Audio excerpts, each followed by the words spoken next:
So I'm going to go ahead and call the meeting to order. Today is March 20th, 2024. We are down at the state capitol area in the education building, and it's beautiful. And thank you this morning. We had an exciting morning of visiting the Capitol, being recognized on the Senate floor, and also meeting with Governor Polis because it is National Ag Day, and there was a proclamation. So wonderful, wonderful morning. So, Ari, do we have any recognition of guests that we need to recognize? No, we just have Danielle, the Spanish interpreter that will be in the other room, just in case any folks join us in person or join us virtually, they are able to interpret for us. Great. All right, I think we'll go ahead. First thing on the agenda is to approve of the meeting agenda in front of you. Madam Chair, I move we approve the meeting agenda. Thank you, David. It's been approved. Is there a second? I'll second. Thank you, Harrison. It's been seconded. Any discussion? Any additions to the agenda? Not, we'll proceed to vote. All those in favor, please say aye or raise your hand. Aye. Opposed? Same sign. Motion passed. Thank you. And good morning, Elena. I'm sorry. It's good to see you. There she is. Okay. Second thing is the approval of the February meeting minutes. You should have received those in your packet. I entertain a motion to approve those.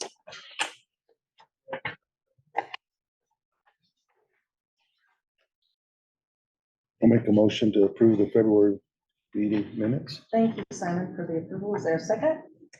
Second. Thank you, Robertus. It's been seconded. To approve the February meeting minutes, are there any discussions, additions, corrections? Anything that we felt necessary to make on this? That will vote. All those in favor, please say aye. Aye. Opposed, same sign. Motion passed. All right, we're at the point now we open public comment for non-agenda items. And if there are any open public comments, they are limited to 3 minutes per individual.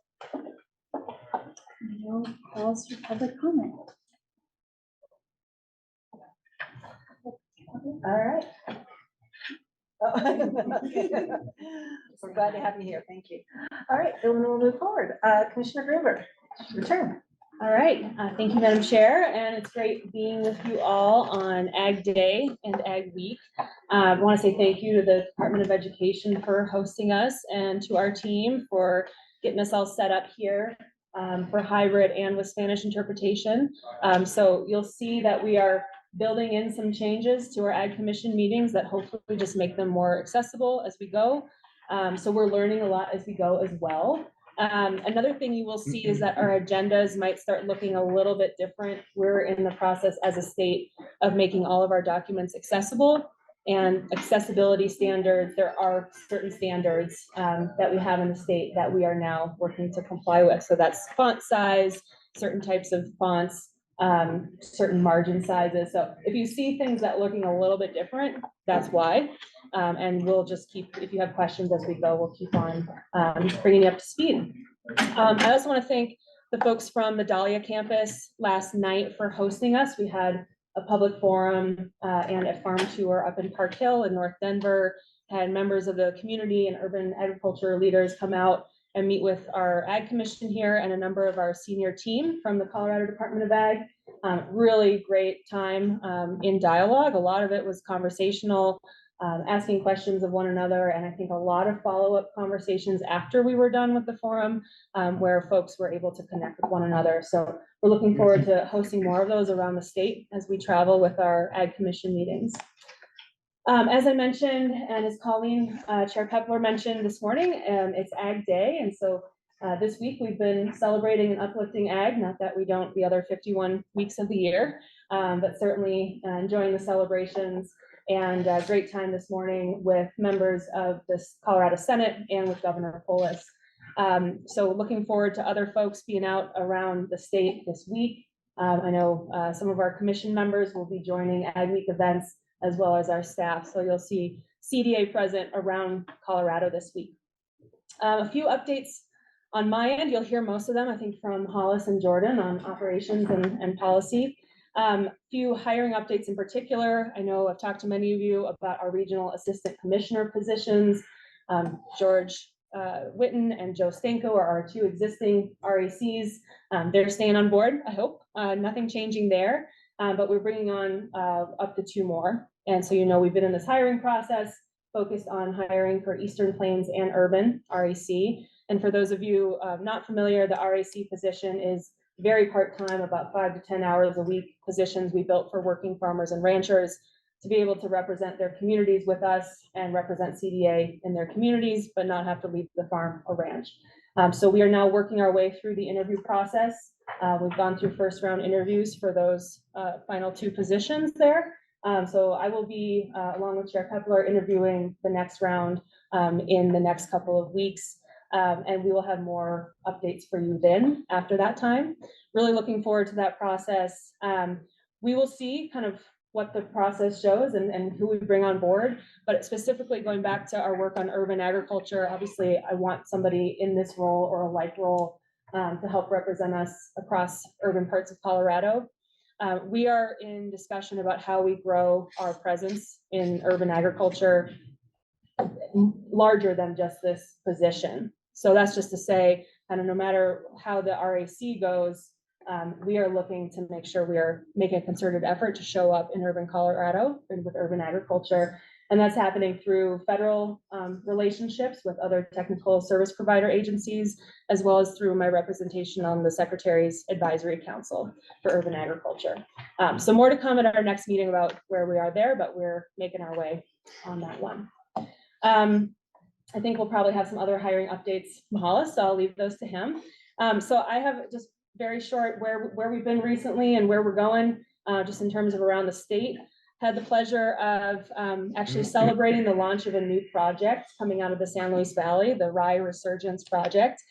This was an effort to help producers in the valley integrate more drought-tolerant crops and find a market for those crops. And rye is the one that this project is really focusing on. So this was actually during the Distillers Association conference, and there were distillers from all over the country in Denver, and then farmers from the valley who are here, who are doing business together. And that's really, it was just indicative of kind of what we're trying to support at CDA, bringing on our climate marketing specialists, really focusing our, how do we integrate our stewardship work with our marketing work. And so it was very neat to see a bar packed with folks, the majority of whom are not in ag, celebrating agriculture, meeting their farmers and understanding that what they buy has a direct relationship to what's going on with the aquifer in the San Luis Valley and what's going on with the soil there. So just a shout out to Heather Dutton and Sarah Jones from the Valley and all the folks down there doing really neat work. Also got the chance to see many of you at the FFA Hall of Fame. It was my 6th year emceeing this year. A real treat and just a packed room of folks welcoming 3 new gentlemen into the Hall of Fame. So Dr. Scott Haley, Bill Hamrick, and John Stoltz were all inducted this year. So really great time recognizing them. Had the chance to be down in La Junta a couple of weeks ago for the Lower Arkansas River Basin Water Forum. I was down there with Robert Sakata, our Ag Water Policy Advisor, and just really continuing to get to know the Lower Ark Basin, which is endlessly fascinating, just like all of our river basins in the state. But then a few days later, went to the Upper Ark to Salida for the Agri Summit event and got to speak there with Robert as well. We're on a bit of a speaking tour together. But really neat time just visiting with producers and food systems advocates across the Arkansas River Basin. And then coming up for me, I'll be in Durango in Southwest Colorado next week for the Southwestern Water Conservation District annual seminar, some more water talks. And then Costa Rica in mid-April with a Colorado delegation representing ag and talking a lot about what the work we're doing here and how we can. Colorado delegation to Costa Rica. Yeah, Yeah, it's true. Yeah, it won't be just me. So I will have some more international travel to update you all on at our next meeting. That's the end of my report. I do have a couple of other agenda items to discuss our tribal consultation report out and our 250-150 celebration. And if that is Greek to you, I will explain what that means on the agenda a little bit. So that's it for me, Colleen, unless there's any questions. Legislative and budget updates, Jordan. We got to see your world today. You got to see a little bit of it. Well, thank you all for coming down this morning, and yes, that is my daily life for 4 months out of the year. So, those wooden benches that you're hanging on, it's usually my office this time of year. I've been really busy the past couple of weeks. We're right in the middle of the budget process. Last week, the Joint Budget Committee held their hearing for our figure setting, which is where they vote on our budget and our budget requests. And then after that period of time, there's an opportunity for the department and the governor's office to submit comebacks, which is basically asking the Joint Budget Committee to reconsider any decisions that they made. So I'm going to start with the budget piece, and then I'll talk a little bit about legislative side. So this year, you may recall from conversations, we had quite a number of budget requests. We actually had 10 budget requests and then 1 budget amendment request. So changes to the budget that we put forward this year. And the first one of those budget requests was for 3 additional staff to help out in ag emergency management. When the JBC voted on this, the staff recommended that they cut that down to 1 FTE, and the JBC did approve that. So as part of that process, we will get 1 additional staff to support that ag emergency response out of the animal health division, but not the full 3 that we requested. R2 is the Division of Animal Welfare and staff for this. So again, our plan is to move the Bureau of Animal Protection as well as Pet Animal Care Facilities Act out from under the Animal Health Division and create their own separate division. This will alleviate a lot of the burden that Dr. Baldwin has in managing these programs, as well as all the other duties as a state vet. This was originally denied by the JBC last week. We did submit a comeback or reconsideration, and last night they voted to fund 3 out of the 4 FTE that we requested. So we'll get additional funding for a new division director, a new education and outreach specialist, as well as a new administrative support for that division and to support those programs. Our third request was funding for the Agricultural Drought and Climate Resilience Office and renewable energy grants. So our Acre 3 program that we've operated for a number of years had been funded using severance tax funding, which went away in 2017. And we've been kind of keeping that program going with stimulus funds and a little bit of leftover balance. That's all going to run dry this year. So we went back to the legislature and asked for ongoing general funds to keep the renewable energy grants going, as well as help fund the Agricultural Drought and Climate Resilience Office staff. They voted to modify this request. So originally we requested $700,000 a year in grants and 2 staff.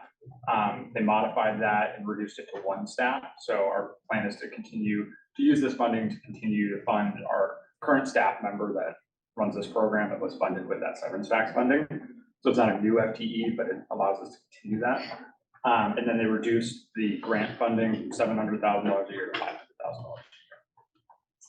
year. Another thing to note in this as well, though, is there was a bill last year that provided funding for agrivoltaics grants in the amount of $500,000 that we had last year. That now, as of now, is included in our budget ongoing as well. So that's an additional $500,000 just targeted to agrivoltaics on top of this $500,000 that we'll be giving here as well. So they'll have a total of $1 million in grant funding each year for this. Ongoing. Our fourth request was general fund operating increases for our markets division and conservation services division, namely our Colorado Crab and international marketing our international markets programs. That request was shaved down a little bit, so we didn't get the full request, but we did get an increase in operating expenses for that, which we're thankful for. And then there was a small request for increases for the Colorado State Conservation Board, and we got the full amount for that. Fifth request was cash fund spending authority increases for a number of our cash funded programs. So these are the programs that we collect fees, or the state fair where it's ticket sales. So it's not tax revenue, but we need approval from the General Assembly to spend that money. A lot of these cash funds hadn't seen spending increases in over a decade. So again, we're just trying to catch up with inflation on these. Most of these got a little bit of haircut, but we did get spending authority increase for all of the cash funds that we asked for. The biggest decrease was for the state fair. We'd asked for 13.5% increase, and I believe they cut that down to 4.9% next year. But they've also received spending authority increases in recent years, including last year. And so that was part of the justification for the JBC saying that they want to reduce that, is that they've had recent spending authority increases. Our sixth request was indirect cost assessments for the Commissioner's Office. This is basically allows the Commissioner's Office to utilize indirects related to a lot of the federal funding that we've been bringing in, as well as reappropriate some funding from other programs to help cover services that are offered by the Commissioner's Office to all of the divisions and programs, such as HR, accounting, and procurement, business operations. So those services that support all of the divisions. And that was approved. Our seventh request was to get a little bit of funding for an FTE, as well as increase the amount of general fund we have for our next gen ag program, specifically the ag workforce development program, which is our internship, paid internship program, as well as our ag leadership grant programs. We had originally requested 400,000 in additional grant funding, plus some funding for staff to kind of permanently oversee those two programs. The JVC, instead of giving us all that funding in general fund, they funded the staff person and $200,000 of that increase out of the general fund. And then they funded another $150,000 for those programs out of the agricultural management fund. So that program will get an additional $350,000 added to its budget starting next year. Can you clarify what the agricultural management program is? The agricultural management fund is a cash fund within the department, and we receive revenue from the it's the unclaimed property tourism trust fund. And this was created in the early 2000s, and basically directs money, interest earnings from that account to the department that we get to use for some discretionary purposes, as well as there's certain programs that are kind of earmarked funding out of that. So that the revenue that we get from that can kind of fluctuate wildly. So, you get big increases or big decreases with it.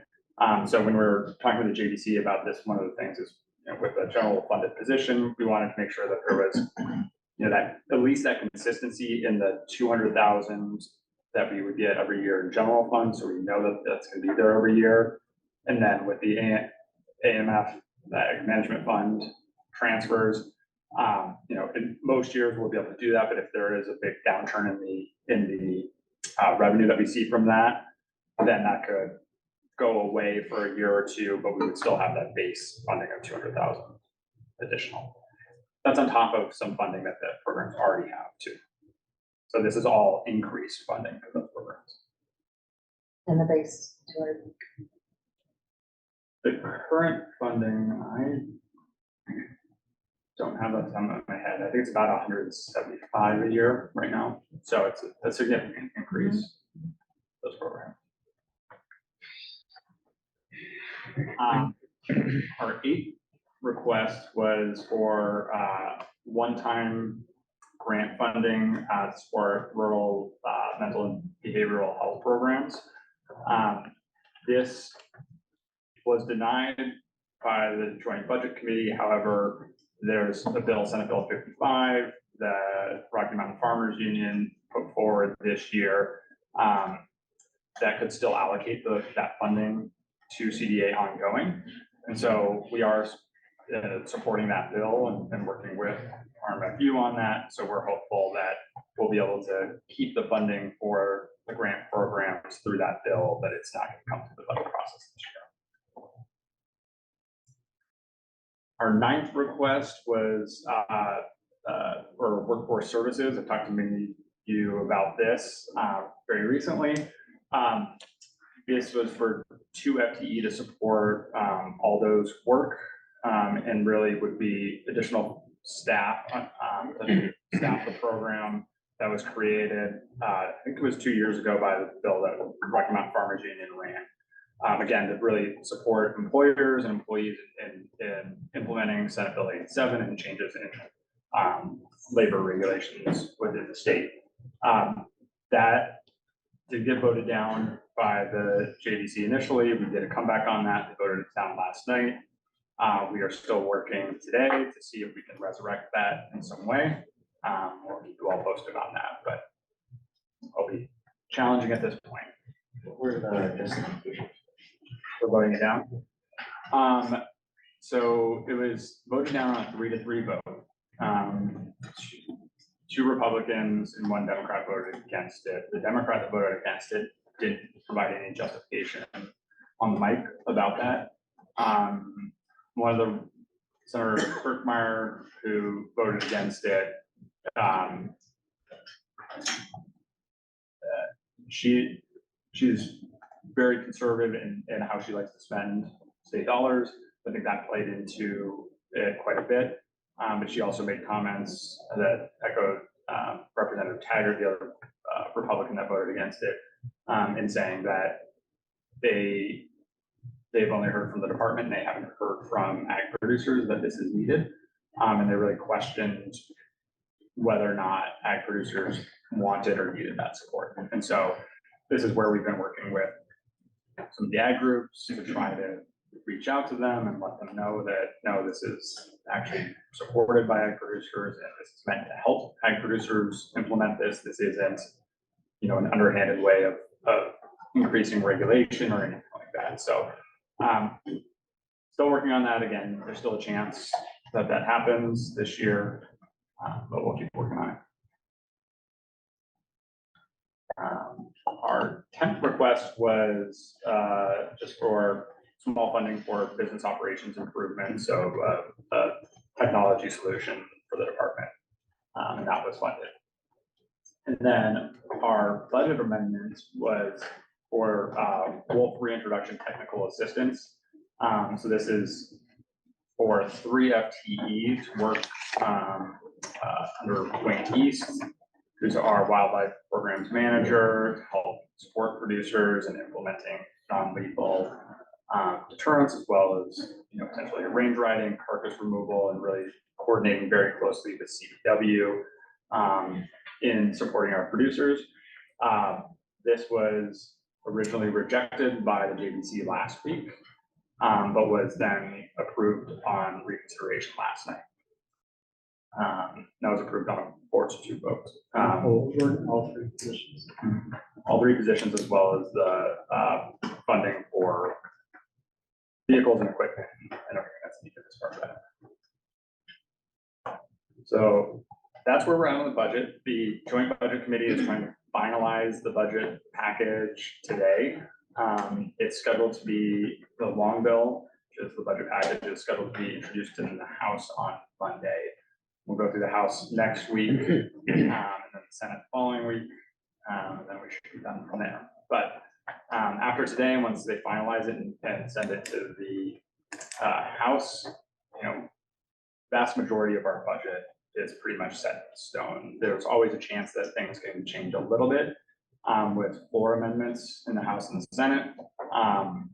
But it's pretty rare that that happens, and if it does happen, it's usually small changes. And we've had a few of those over the past few years, but they've been like minor increases to programs. Like, a couple of years ago, we had a $200,000 allocation for mental health grants. That came through that amendment process. So there's still a chance that there's a couple things that get added throughout that process, but we'll just be keeping an eye on those. Any questions on the budget before I move on?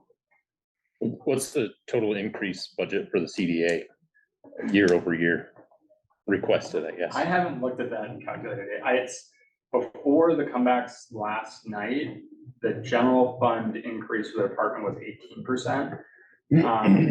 So this will bump it up to probably closer to 25%. That doesn't include any bills that might pass that would add additional funding. So there's a number of bills that are moving through that would add additional staff to the department. So that would be increases on top of that. Does that increase mirror other departments within the state of Colorado Department of Wildlife? Any ideas or how ag sits in No, comparison? it doesn't. So this is a very significant budget year for us. Probably the most significant budget year that we've had in decades, if not longer than that. And there's a couple of factors to that. Generally speaking, we are actually a relatively small department. So while those percentage increases are really large for us compared to the overall state budget, it's still pretty minor. I mean, we're still going to be, 0.01% of the budget after this. So it's still tiny in comparison. However, again, if you look at just our budget in our department, what we've been doing, I think it really helps right size the department for everything we've been doing over the past few years. It really does. Again, our goal is to set us up for the future. And we knew that we had an opportunity this year, and we knew we were going to be tight budget years over the next foreseeable future, probably the next 5+ years maybe. And so we saw this as an opportunity, and we tried to strike while we could. Sure.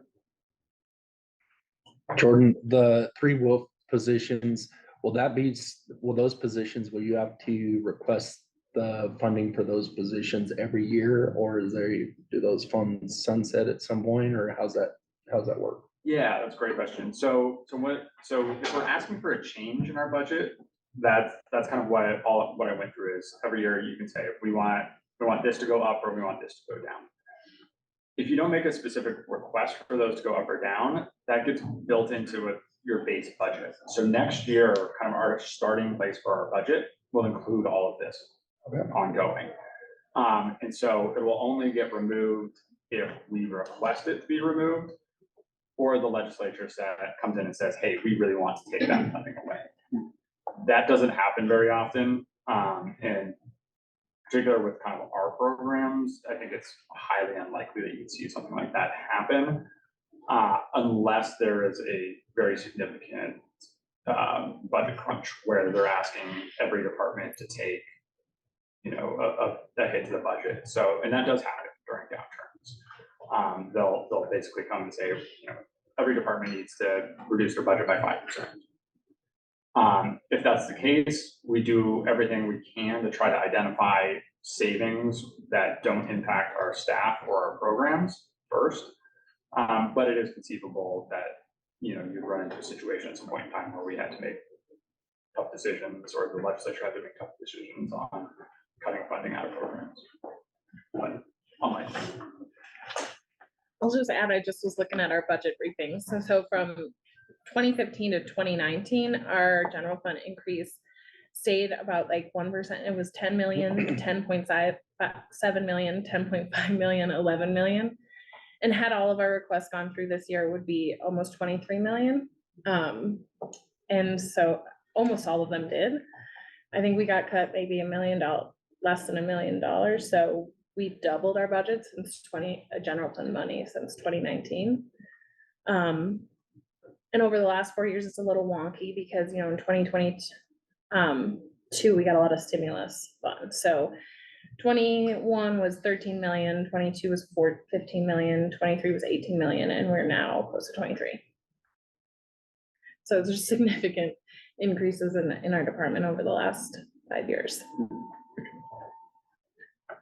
Pretty basic question now. I'm wondering how much leeway do we have throughout the year to make modifications? Maybe move some cash around if we need to, or if there is an extraordinary event that the department has to deal with. So we are very fortunate as a department because we have the agricultural management fund that we've been talking about, which does provide us some discretionary funds. And so that's primarily our backstop for addressing emergencies, unexpected shortfalls in programs if their fee revenue is down, things like that. Most other agencies don't have something like that, so we're very fortunate. If we didn't have that, we would have to either wait until the next budget year and ask the legislature for more funding or to move money around, or there is, under extraordinary circumstances, the Joint Budget Committee has a emergency supplemental process that does allow departments to go to them at specific points throughout the year and ask for funding increases under emergencies, like in urgent scenarios.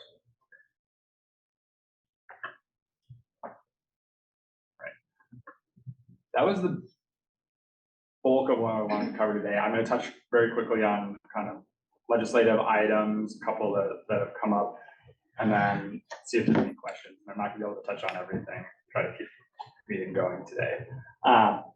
Just on our CDA agenda items, our agricultural stewardship tax credit bill moved through the House Ag Committee unanimously. We're waiting for a couple other committees in the House, but we're seeing that move forward. That is not Cleves. Okay, Cleves. So this is, we are working with Representative Ty Winter and Representative Martinez, as well as Senator Rod Pelton and Dylan Roberts on this bill. So this is the bill that would allocate $10 million a year in tax credits on a per acre basis to producers that are implementing qualified stewardship practices. So doing a lot of work on that one. Again, right now we're feeling really good about all the tax credit bills. A lot of it is dependent on what the Joint Budget Committee does over the next couple of days. But as of now, all of this should be factored into the budget. So the next one we've been working with Rocky Mountain Farmers Union on, which is I don't have the actual bill title up, but it's the ag asset transfer tax credit. So provide a tax credit for selling or leasing agricultural land, water, or equipment to new and beginning farmers and ranchers who are underserved or underrepresented. That has moved through the House Ag Committee as well as the House Finance Committee. So again, we're expecting that to move through just fine as well. The third tax credit bill we're working on is the veterinary workforce tax credit, which would provide a tax credit to veterinarians and vet techs working in underserved areas of the state, primarily rural counties, as well as it would provide an incentive for the transfer of a practice. So if you have somebody that's wants to retire and you have somebody that coming in, buying that practice, they can receive a tax credit for that. This is, again, just a goal of that is to help facilitate that transfer and allow people to retire and transfer a practice to somebody new coming in. We've heard from a lot of folks that that's it's not necessarily financially beneficial. So adding a little bit of a tax credit incentive to that transfer might allow somebody to retire, it might allow a new person to actually come in and purchase that practice. So again, we're trying to encourage that generational transfer there. And then it would also allow a tax credit for starting a new veterinary practice in an underserved represented area. Jordan, there's a lot of folks that are already established in those areas. Are they eligible for the tax credit, or does it have to be a brand new tax credit? The practitioners will be eligible. So the veterinarian and the vet techs will be eligible for an annual tax credit. The business tax credit, you won't get that tax credit just for already existing. It's only when there's a transfer or starting. That bill hasn't had a hearing yet, but it's up and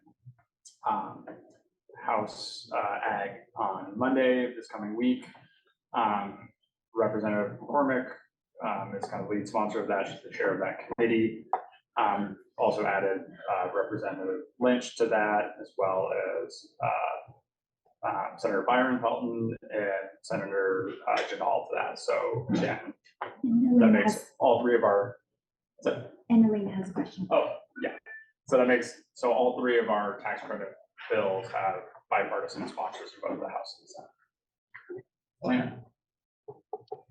Senate. Jordan, I know you probably said, but could you remind me what the bill is for that one with the tax credit transferring to the next generation?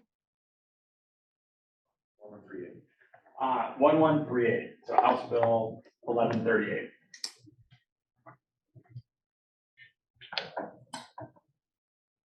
Thank you.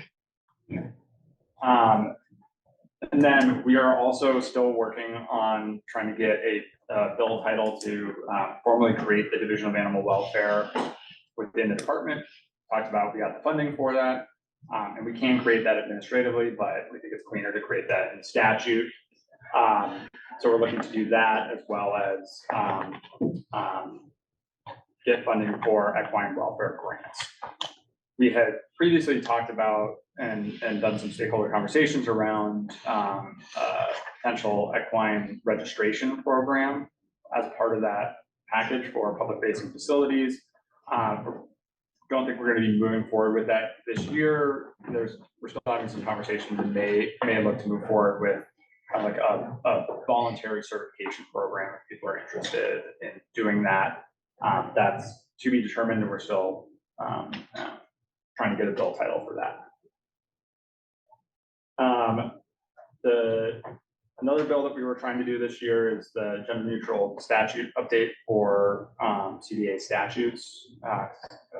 You recall, in our statutes, we refer to the commissioner and state veterinarian as he and him quite often. We were hoping to get that bill this year. Right now, it's looking that like it's probably not going to happen this year. We'll have to come back next year. Just because there's too many bills. Just because there's too many bills, and it fell into a trap because we had asked for it to be an interim committee bill, and then we had a representative say that, oh no, I want this to be my bill. And then so it wasn't an interim committee bill, and then that legislator filled up all their other bills and said, oh, we'll be able to get late bill title for that. And so they didn't pull it as one of their first 5, and so it's sitting in a list of a lot of bills that still need late bill approval. And just knowing what's on that list, this isn't a high priority, and it's pretty unlikely that we'll get a bill title this year. So we'll come back next year. You serve for 1 more year.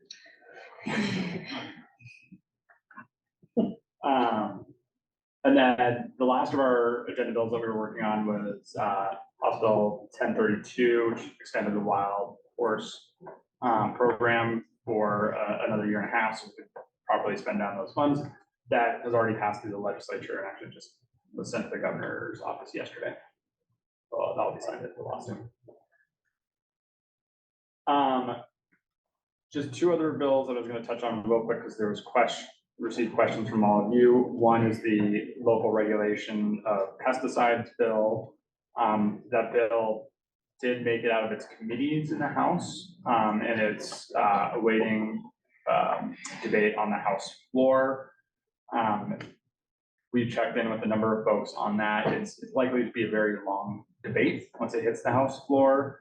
And kind of the outcome out of the House is pretty uncertain at this point in time. Don't anticipate that will actually be debated this week. It could be up sometime next week. And we'll kind of be watching that. If it does pass out of the House and go over to the Senate, I think it'll basically bring a greater uphill battle in the Senate than it did in the House. Again, following that very closely, but we've also, again, this is the fourth session out of 5 years that I've been here where this has been a topic that's been debated at the Capitol. We've worked very hard on this bill to try to get it in a spot where it is workable for ag and our stakeholders. I know it's not something that most people want, but if you do look at the bill, it does have a clear exemption for agriculture, for natural resource management, for noxious weed management, for water infrastructure management, for utility infrastructure. And so again, I think we've just so you all know, we've been working very hard to try to get the bill in a spot to where if it does pass, it has minimal impacts on all of you, on agriculture and all of our stakeholders. And I'm confident that if it does pass, that will be the case.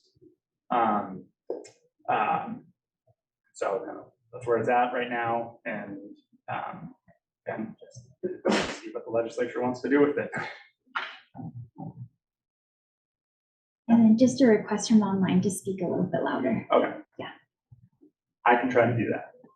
The last bill that I was just going to mention, or I guess it's a couple of bills, is Waters Gap Waters conversations. There's kind of two conversations going on right now. There's been one bill introduced by Senator Kirkmeyer and Senator Zenzinger that would create a program and put it under Department of Natural Resources. That bill is not supported by the administration, and the Speaker of the House is working on a different bill with the administration, and they've been doing stakeholder meetings all fall, which included many ag stakeholder meetings. And there was conversation this morning at WECO with the Ag and Water Resources Review Committee about the same topic. And so we do expect that bill to be introduced, I think, today from the Speaker. So we'll be looking at that. And I think there's going to be a couple of additional stakeholder meetings next week after the bill is introduced for folks. And I think those invitations will be forthcoming, at least to kind of the ag groups and the ag lobbyists. Saw them kind of come through internally just a few minutes ago. So should be going out shortly. With that, I think I've taken up a lot of time already, but I'd be happy to answer any questions or any questions on specific bills that you have. I keep sidetracking you, but on the 3 tax credit bills, are there going to be any restrictions on transferring those tax credits, or can they be transferred? Great question. So all of our tax credits that we're running are refundable tax credits, which means that it works like a federal tax credit where you essentially just get a check from the state government. Oh. So what happens is if you have state tax liability, that's first offset by the tax credit, and then any amount over that, you would get a check. Okay. And we did that very intentionally with these, knowing that the folks who we're trying to target with these tax credits don't have the state income tax liability to benefit from them. And we also are very wary of the challenges of making these tax credits transferable and the loss in value that the targeted folks get as they have to sell those. Good. I'm glad you guys put that in there. That's a big deal. What's the process for becoming eligible for the tax credits? Yeah. So Yeah. it's for each one of them, it's a different eligibility. So, but for all of them, you have to be a Colorado taxpayer. For the ag stewardship, you have to be implementing qualified stewardship practices and submit an application showing that you are doing that and have been implementing those. And a lot of the details will have to be figured out after these pass. For the ag asset transfer, again, have to show that it's going to, that the actual transfer has been made, or the lease has been signed, and then that the transfer is going to one of those qualifying groups. So it's actually going to a New Beginning farmer and rancher, and there will have to be documentation showing that, or underserved, underrepresented population, which will also need documentation for that. The goal with all of these two is going to be as streamlined of an application as possible, while ensuring that we're getting, the right information to make sure we're getting those decisions right and doing proper review. But we're also heard a lot about this through this process. It's like being very cognizant, like we are with our grant programs, of having kind of the minimal level of effort that possible for kind of producers and those applying. Yes, thank you, Hollis, for note on that. So all of these two are not starting immediately. So these are all starting actually in income tax year 26. So would only be implemented in income tax years 26 and beyond. Most of the tax credits moving through the legislature this year are going to be that way, just because the Department of Revenue, it doesn't have the capacity to implement all of these tax credits. Great. Gives us a lot to think about, Jordan. Thanks. A lot of information. Operations update and Chief Administrator Officer, in-person Chief Administrator Officer introduction.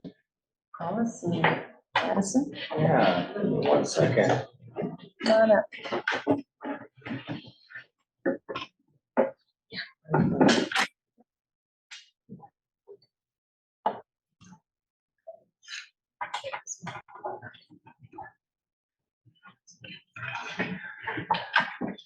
Okay. All right, sorry, my computer locked up on me. Now it's rebooting. That's all right. I'll speak from memory. Hollis, you could also start with Madison. Yeah, Madison, why don't we go? Yours is doing its thing. All Go right. ahead. Okay, I met many of you last night, and I've also met you online, but now you can put a face and a name and a voice to me. So I started with CDA about 4 weeks ago, came over from the Department of Labor, and I'm now in the role of Chief Administrative Officer. So what does that actually mean, though, for And you don't have all? to, you don't have to. I think it's. Okay. Sorry. It means that I'm focused internally on operations and administration, making sure that things are moving smoothly. So I just want to give you an idea of some of the projects that I get to work on here at CDA. And so one of the first areas I'm looking at is actually boards and commissions. And so across all of the divisions at CDA, we have a number of task forces, commissions, and boards, everything from a type 1 board to type 2 boards. And so what we're trying to do is create a master stakeholder register, basically.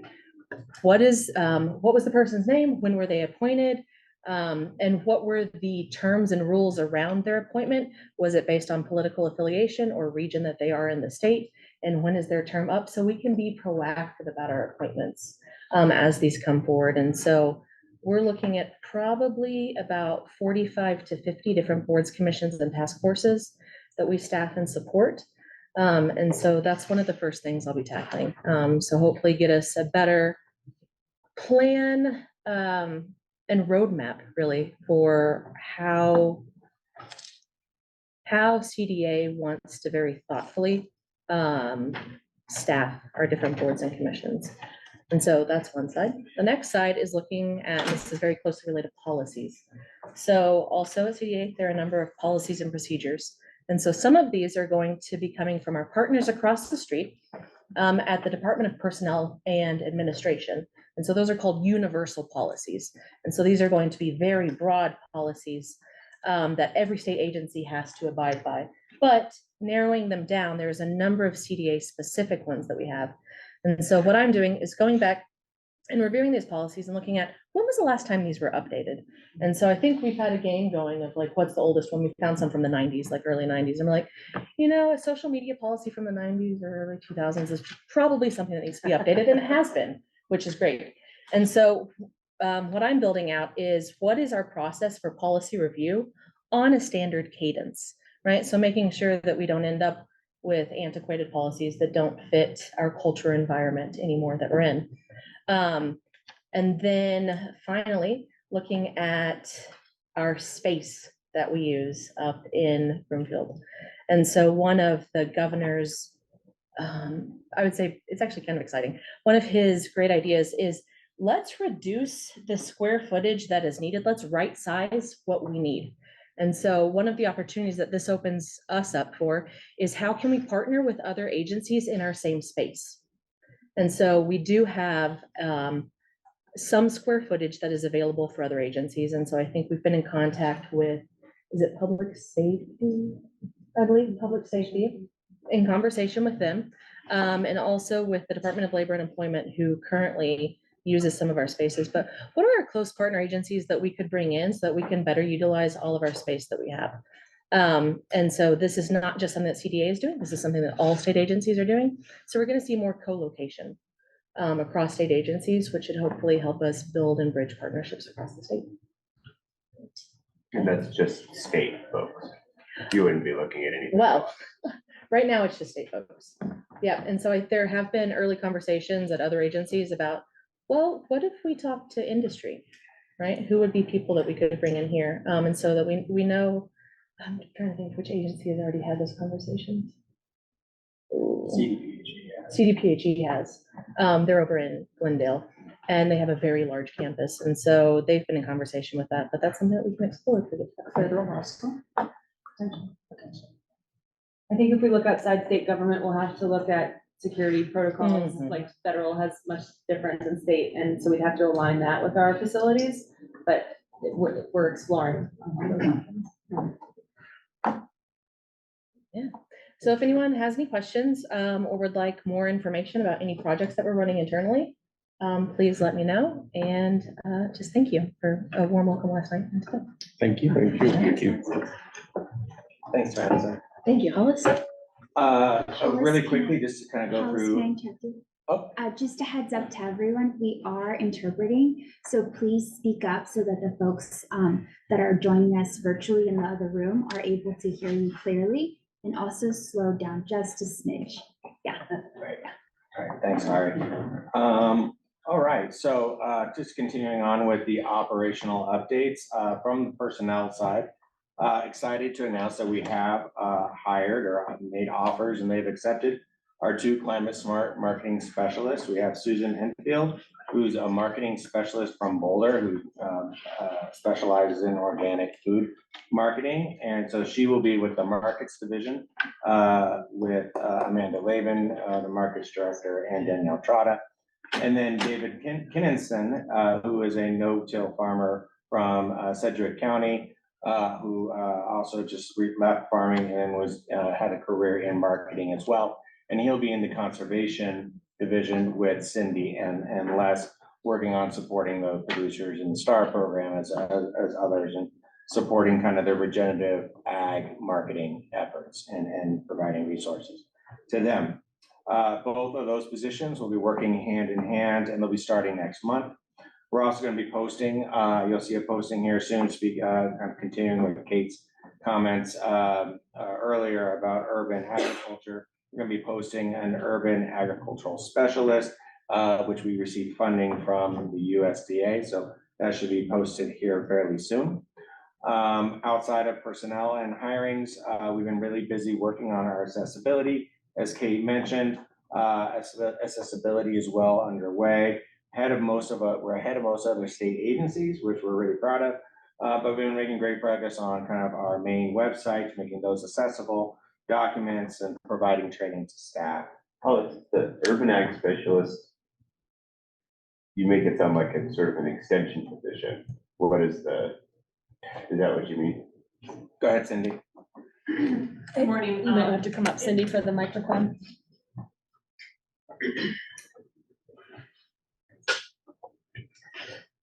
to just compliment you. Good morning, everybody. I'm Cindy Lair, and I'm the Deputy Director for the Conservation Services Division. And the new urban ag position is going to be in the State Conservation Board program. It's part of our agreement with NRCS.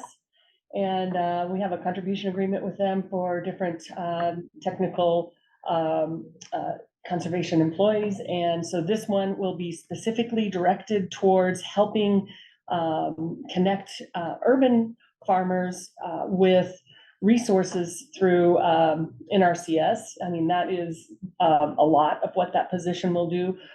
We have the ability to soften that and work within our own agency's needs and what we feel that we see we need to do to help producers get access to those resources. It's a non-traditional group.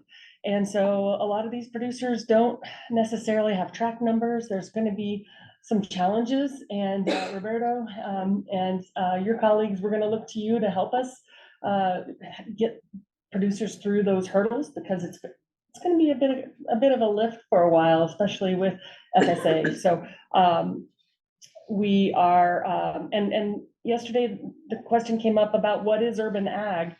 And we're not just looking at Denver, we're really looking, it could be Ray, it could be Lamar, any place where there are food access issues. And there are citizens that need to, that won't be able to go to the grocery store. So trying to help in all of those settings throughout the state. So it's not as limiting as one would think.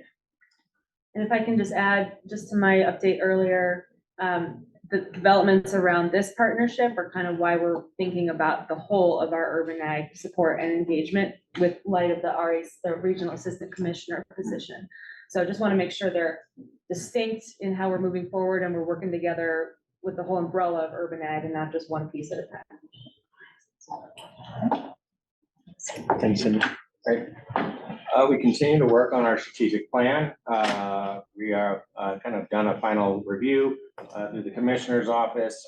We are then beginning to draft kind of a public facing document that of the strategic plan that should be done by the end of April, as well as then developing a dashboard to then begin to track our process and on our strategic plan. Remember, our strategic plan has 5 directions. One of them is an internal direction, but the four outward-facing directions: marketing or economic productivity, people and community, environmental stewardship and climate resilience, as well as animal health and welfare.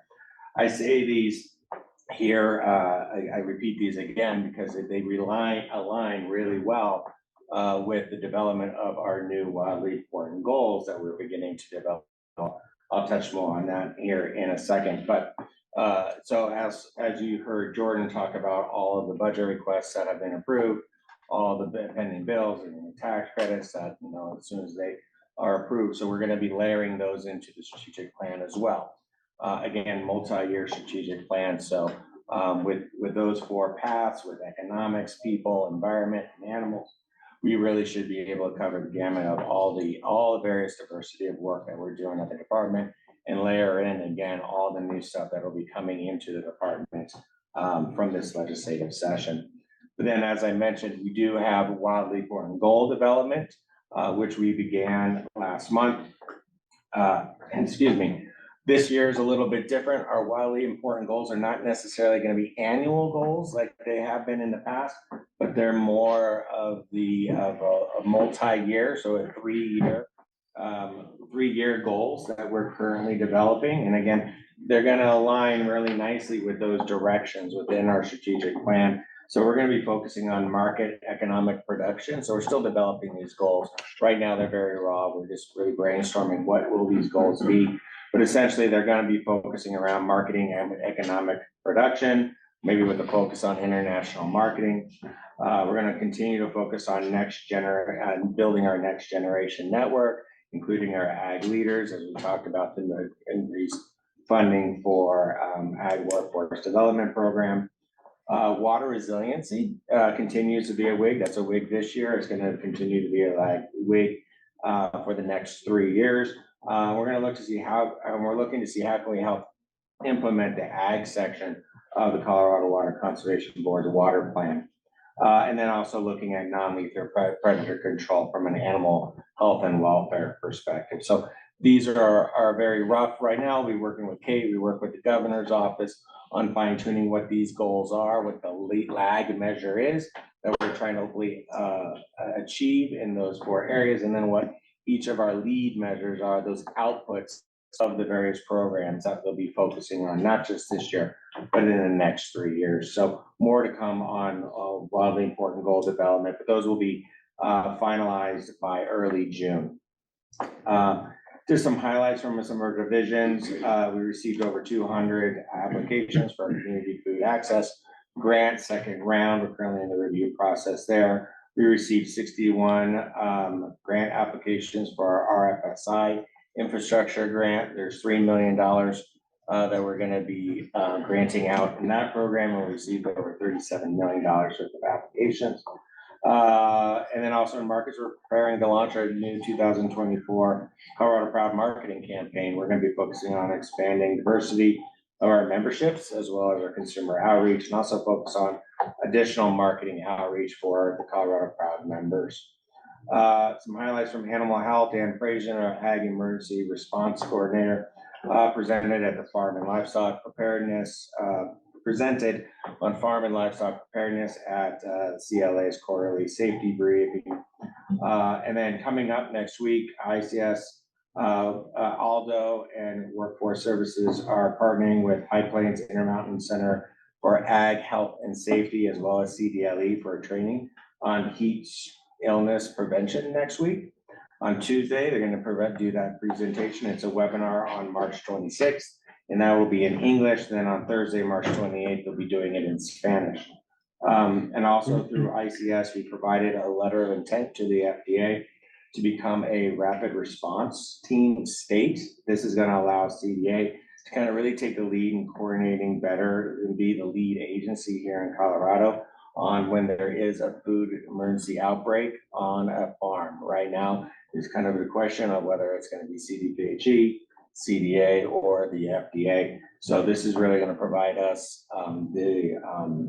not just authority, but also resources for us to kind of take lead in expanding in those. So when there is unfortunately going to be an outbreak on a farm, CDA will be able there and play a key role. I have a few other updates, but I think I'll just stop there in the interest of time. And I'm happy, Colleen, if we want to go into priorities and discussions. Absolutely. So at this point, so lots of things have been presented, a lot of things to think about, a lot of things to mull around CDA and how these go into CDA's priorities and what our role as the commission in aiding that and getting back out to our constituents. So let's feel free to have a discussion on any of these things that have been presented to us this morning.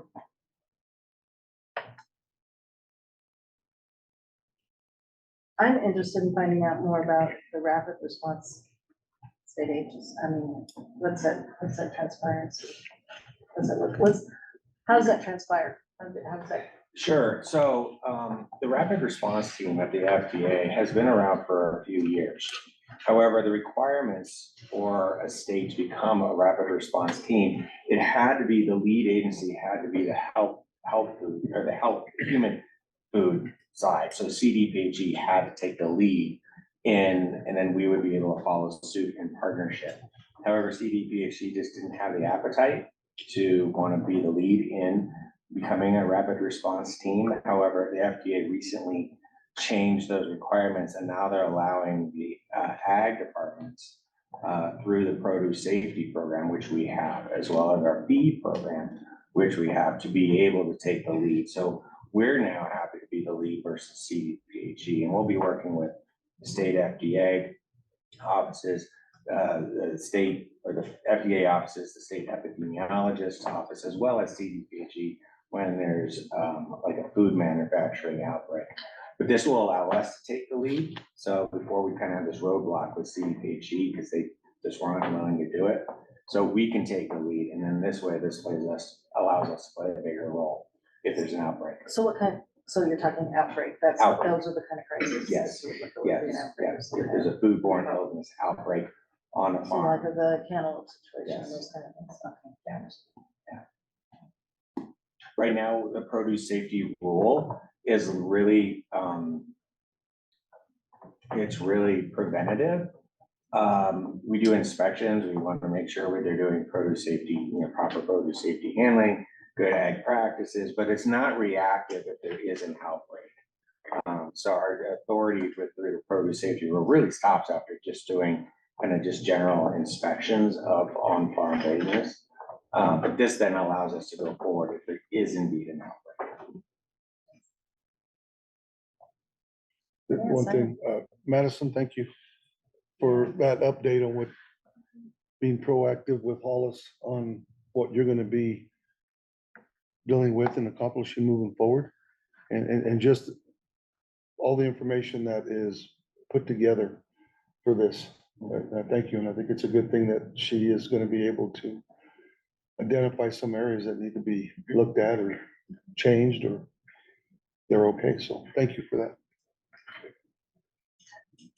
And the square footage is an interesting, It is. I don't know what the word is, interesting. Yeah, the opportunities, I guess, the opportunities that can arise with that. I think, this may be beyond our purview, it may be asking too much, to know, but I'll be very curious I'm delighted to hear about the new hirings and hear about the new positions that are available. I'm also very curious to understand their outcomes and understand, how implementation is going with those things. And, so opportunities that we can have to, both, qualitatively and quantitatively understand what these new hires are doing, bringing to the department. I'll be anxious to hear. Let me mention on that front, part of our strategic plan effort is to actually write out the outcomes we're investing in for every single line item in the entire strategic plan. So that, and a lot of the plans have sort of sub-plans to that, like, not to sound overly bureaucratic about all the planning we're doing, but that's just to say, like, we want to know, like, what is the objectives for the organic program? And how will we know if we're actually making progress and making a difference? Same is true for Colorado Proud. Like, how do we know based on metrics, based on numbers? And so that's gonna be true for our new positions as well. We're gonna be really pushing, and I'm gonna continue to push on what is the impact and how do we know if we're making a difference? Because it's great that we've got, like you said, that we've got these resources, we're getting these people on board, building our team, but that was never the ultimate goal. The ultimate goal is impact. So how can we know that we're doing that? And I understand some of these are long-term things. We can't come back in 6 months and say, well, why didn't we X? But, I'll be very curious to know. Yeah, I mean, I think our strategic plan, when we have, you have objective, we have paths, each path has objectives. Objectives have at least one, some have multiple strategic actions. Within those, we have benchmarks for success and how we define those. And I think we're, around 350 benchmarks throughout the plan, which again, internal dashboard will create, which we can track those on a quarterly basis. And then work on how do we share those out, those quarterly updates, and particularly when we achieved a benchmark, not just to the Ag Commissioner, but to the public as well. Sure. Cool.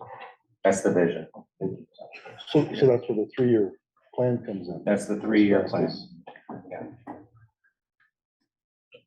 You had mentioned an expansion of the Colorado Proud marketing group, and what I'd be more interested to see or to hear about the direction that's going. Yeah, I appreciate that. So we have a marketing campaign getting ready to launch, and one of the strategic initiatives in the strategic plan for Colorado Proud is, we've all heard for years, right? How do we advance the Colorado Proud logo?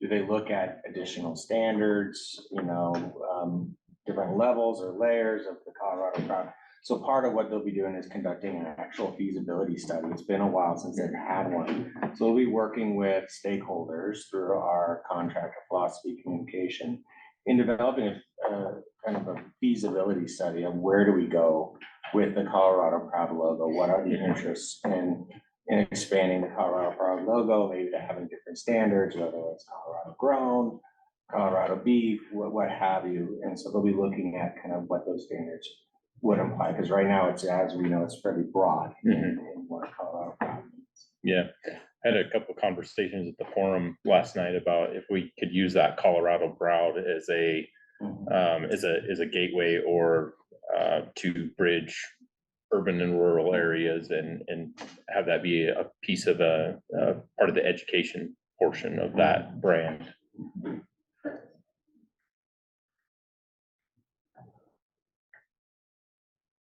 Question, I guess more of a point of reflection. It seems like we're trying to really support international agreements and trade while at the same time focusing on our micro food systems and local food systems. I'm wondering like what the conversation looks like, bringing those two things together within our kind of marketing framework.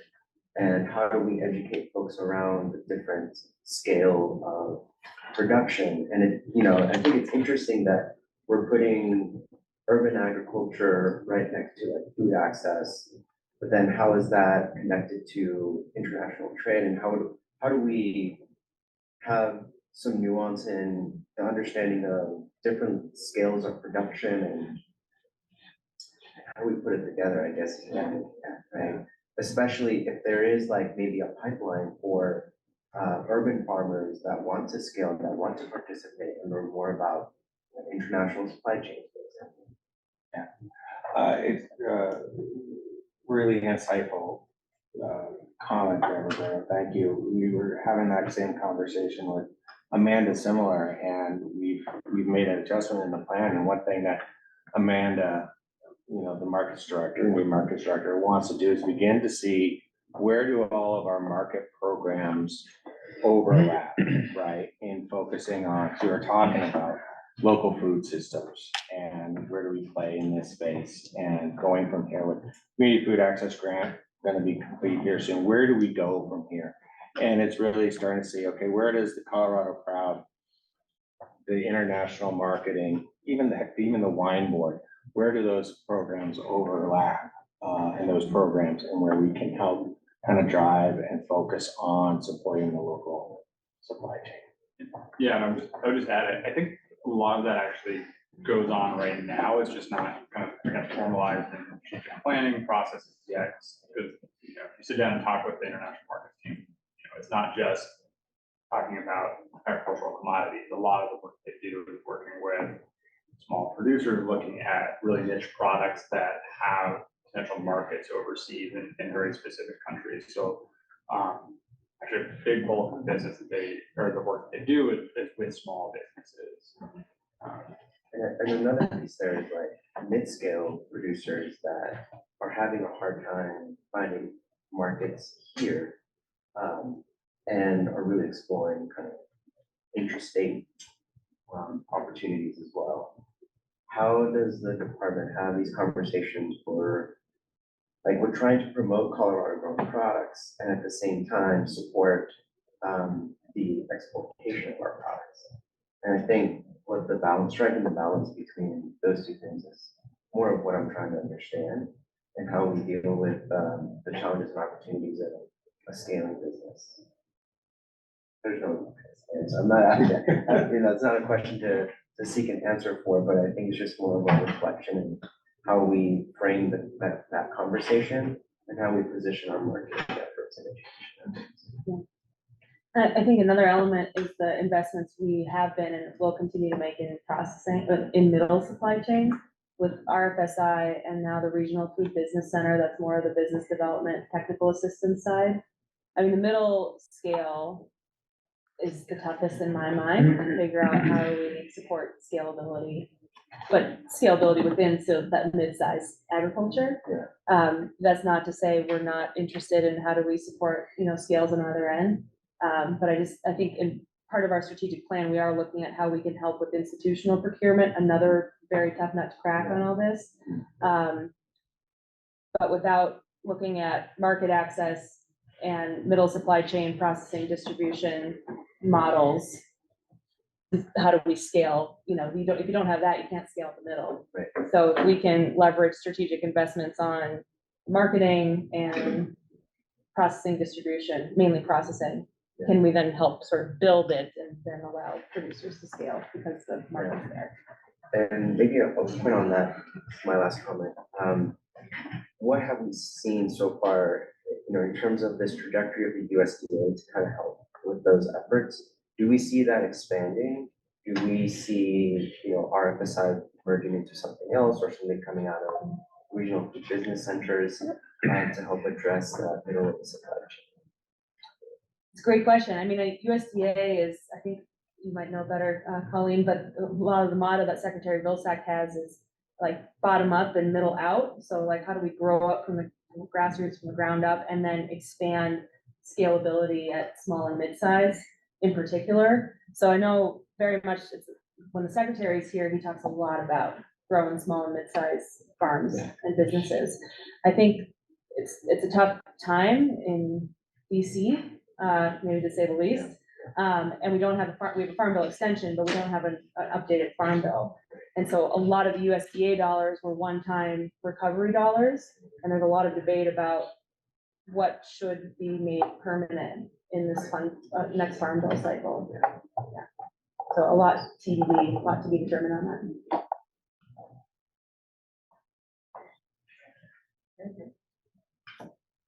Additional thoughts? I was pleased to hear the wolf positions are advancing. I think I'm glad we're part of that, helping these people adjust to the reintroduction of wolves. And, I think there's some talk, I don't know if it's just rumor or not, but that there may be some requirements to proving non-lethal control measures to wildlife damage funds. What do you see our role with these non-lethal positions if that comes through? I don't know if that is true or not. I'll let Jordan go give an update on that. Yeah, I'll just touch on that. So there was a bill introduced last week, House Bill 1375 by Representative Story and Senator Priola, that would require producers to implement non-lethal management techniques in order for them to be eligible for degradation payments. I attended a stakeholder meeting last Wednesday with a number of the ag groups, but not all the ag groups were there. This was the same day the bill was introduced, and none of the ag groups had seen the bill until that meeting. And I was only shared on that bill the night before by an animal welfare advocacy organization. So that was the first time that I had seen that bill. I think there's a lot of concern in the legislature about that proposal, and I think it faces a very steep uphill battle. And quite frankly, anticipated dying in House Ag. Okay. And then to your other question about how do we fit in, I think we'll see. I mean, we're going to be part of that bill process, but I think Jordan gave you a great analysis of where we're at. Bill aside, the legislation aside, our goal is to have folks out in the field working side by side with Parks and Wildlife, who have a lot of experience in this work already, and making sure we are continuing to uphold our memorandum of understanding with CPW, which is that we're working hand in glove, we're sharing on communications, we're sharing on outreach, because what I don't want is that our livestock producers on the Western Slope are getting a call from CPW and then CDA calls them and it's on the same thing. And then they're fielding 2 calls when it could just be 1. Sure. So it's going to be a lot of integrating our teams, but we're going to be looking for folks who understand the West Slope in particular, know how to be on the range in particular. Range riding is going to be one of our biggest advantageous solutions, I think, to dealing with this. We've got folks out there, obviously, who put a lot of work into non-lethal, so we need to learn from them what works and what doesn't. So it'll be a lot of integrating our work with Parks and Wildlife, learning from folks in the field, being on the range. Well, I'm glad we're part of the solution, and you guys are always way ahead of the curve on all of this stuff, and I mean, it just really hit home. And you're one step ahead of a lot of this stuff. So, and I think maybe some of those producers over there don't recognize it yet, but I think they will. So, and appreciate that we're trying. So, Great. Any other thoughts? I'll just build up something Roberta said, which is, I think I brought it before, which is trying to understand the role of the department and of Colorado Proud in terms of that national brand. So it's not just local and it's not just international, but it's also, you know, working so that when I call a retailer in Indiana, they're thrilled to hear that someone from Colorado is calling them because our reputation is, we're obviously the ones most responsible for, as producers, for expanding their reputation. But I do think that there is an important role for the department to play, particularly in organics, because we are the last stop as you head east for many organic crops. And so there's and it's just, we're just fighting with California and the Northwest for market share. So, so having Colorado, so there is a role, I think, and it may not look the same as the Colorado Proud looks in Colorado. It may have a different branding and it may take some focus grouping to figure what that looks like. But I do think that's a real value to producers. Yeah, thanks, Harrison. Yeah, we did raise that with our marketing specialist last week about how do we, is Colorado Proud, how does Colorado Proud, how do other states respond to the Colorado Proud? And the conversation was, oh, this is a much larger issue to discuss. How do we promote Colorado Proud out of the state of Colorado, or promote Colorado Proud out of the state of Colorado beyond just the CP program? Yeah, definitely on those conversations. Cool. Yeah. Thank you. Thanks. Bethany, outreach opportunities. Yeah, I'll take this really quickly. I think I'll did a lot of the legwork discussing, what you learned from the forum last night and all of these continuing discussions. And so I want to just roll them into more planning. So for the strategic plan, there is a lot of stuff around people and community. And for myself and the comms team, it's some strategic action around making those connections and getting you guys connected with different areas of Colorado. And I think we started, I'm trying to be conscious of talking slowly, so now I feel like sounding weird. But I want to continue what we have started with Grand Junction and then last night. So I have a planning document that I'm working off of that will hopefully help kind of standardize, these kind of community engagement opportunities. And so for the people who are posting or as point of contact for our upcoming in-person meetings, which is David in Yuma, and then Jeff and Elena in the San Luis Valley, and then Harrison, when we get to the Delta area, and we've got some momentum going that I don't want to have a lot of planning on your plate so that you're stressed out about how to make that happen. And so I'm going to do a lot of the legwork to just kind of set up, and then Ari and I will work closely together to make sure that, we're hitting the logistics. And I apologize for a little bit of the miscommunication about last night and getting that to you guys late. But we're a work in progress. And so we're going to figure this out. And the idea is just to get you guys in the room with people who are doing the work and get you to have those conversations and connections. And it was really great to, you're kind of used to your own hometown, right? You're used to your way of doing things. And so it's good for other people from other areas to hear from you about what is it like farming on the Eastern Plains. It looks kind of different in the San Luis Valley. So that's the idea behind these forums. And so I will send the link to Ari so you guys can kind of see the document that I'm working off of. So you can start kind of just have in the back of your mind, and then just know that I'll come along and start poking about, it's kind of like introducing, your family to your new friends. Like, how do you want to make those connections happen? Who are the people that you want in the room? What kind of conversations does your area want to talk about?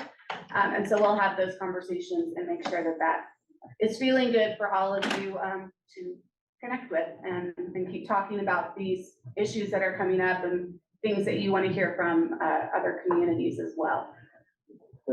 Yeah. And I'd be curious to hear my other commission members have to say about this. It will always be hard for me to get out a day early.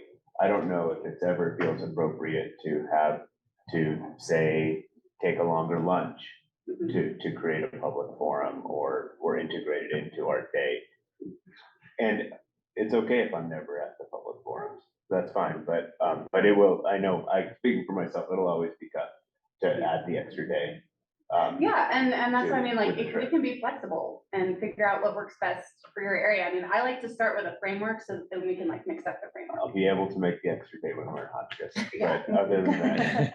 No, I And it was think that's a just a great point. thought, and I don't know what my other commissioners think about that, or members of the commission think about that. Whether or not, because I love the public forum idea, I just think it does make for a longer meeting that can be trying at certain times. Absolutely. I'm glad to hear from anyone else on, what works for your area and when people are more likely to attend, because that's another issue too, right? It's like, if people are getting off of work, can they go to something? Would they be able to go to something in the middle of the day? I know that's a struggle too, so. Do you anticipate incorporating more virtual stuff into it? I think like in rural America, I mean, it's pretty tough I think you might get, I mean, if you got the word out there, I think people would take advantage of a virtual option. I mean, we all love the in-person thing, but a lot of farmers and ranchers on their lunch break or whatever can jump online if they could. It might just be a platform to reach more people anyway, or get more response. Yeah. I know it's a pain in the butt for you. That's an interesting idea. I mean, we're not married to anything. I'm not married to anything. I'm married to my husband, but not married. But I think, yeah, seeing what works, and this is kind of a new space for us to be in, honestly, and it's especially new with Ag Commission, is to try to add in that element of more stakeholder engagement.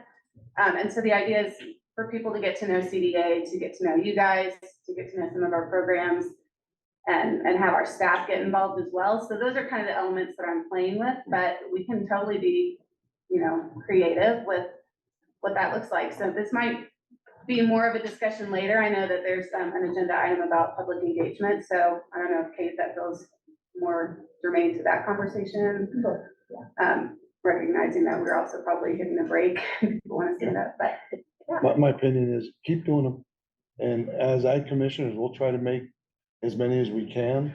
And if we can't, there's no condemnation, but just try to continue the outreach, because even like last night, I got in just in time. Chances I wouldn't have done it if I hadn't made prior arrangements to be able to do that. The next one might be different, but then there'll be other individuals on the board that might be able to make it. And I think it's a good thing to see the community or at large of the state of Colorado in general. So, I mean, I'm gonna try to make what I can, and I think anybody else you might be able to make Someday, and that you'll cover for me. right. You're there, so, but no, I think it's a good thing to continue that type of outreach. And I completely concur with, I think we should keep doing it. Yeah, in my ideal world, everybody would go to all the things, and that's the space I live in, but I recognize that I struggle with trying to, everybody has really busy schedules, and so that's just not a reality, for everybody all the time. But where we can make it happen, I would love to make it happen. So I'll keep that feedback in mind, and please feel free to send me comments of like, hey, I think on this last one, I would have liked it if we did this. And so I'm always open for feedback, and, again, this is pretty new for me and for CDA. And so we're just trying to figure out how to make it happen in a way that honors your schedules and increasing transparency with what we do.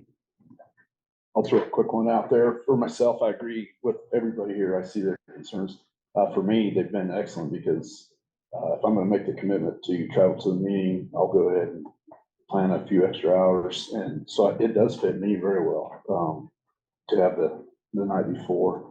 Just a comment on that, I agree with Nick there a little bit too on, for the producers or ag community to get on Zoom. But however, like in our area too, I mean, that'd be good. But I think more people could possibly attend in the evening, maybe after work, so to speak, although ag's never never, their hours aren't ever over, but, I think it's a good fit. So I do like the way it's currently, but I also, can see what everybody else is saying as well. So thank you. It gives you lots of options, I think, to play with and to juggle, but I would agree, and especially it would have to do with the time of year. People get away as well, yeah, so, great. Is that it? Yeah, that's Okay, all. okay, I'm sorry, I didn't want No, to. no, no, you're I didn't fine. want to catch up. We gotta quit putting you right before break. All right, I'm gonna take the privilege of cutting our break to 10 minutes instead of 15. I apologize to our presenters, because of our meeting with the governor, we're running a little bit late. Let's take a 10-minute break. When we come back, we're gonna open it up just for a few minutes if there's any public comment or questions for any of you sitting in the office or in the audience. So 10 minutes, we'll come back at 12:12. How's that? All right.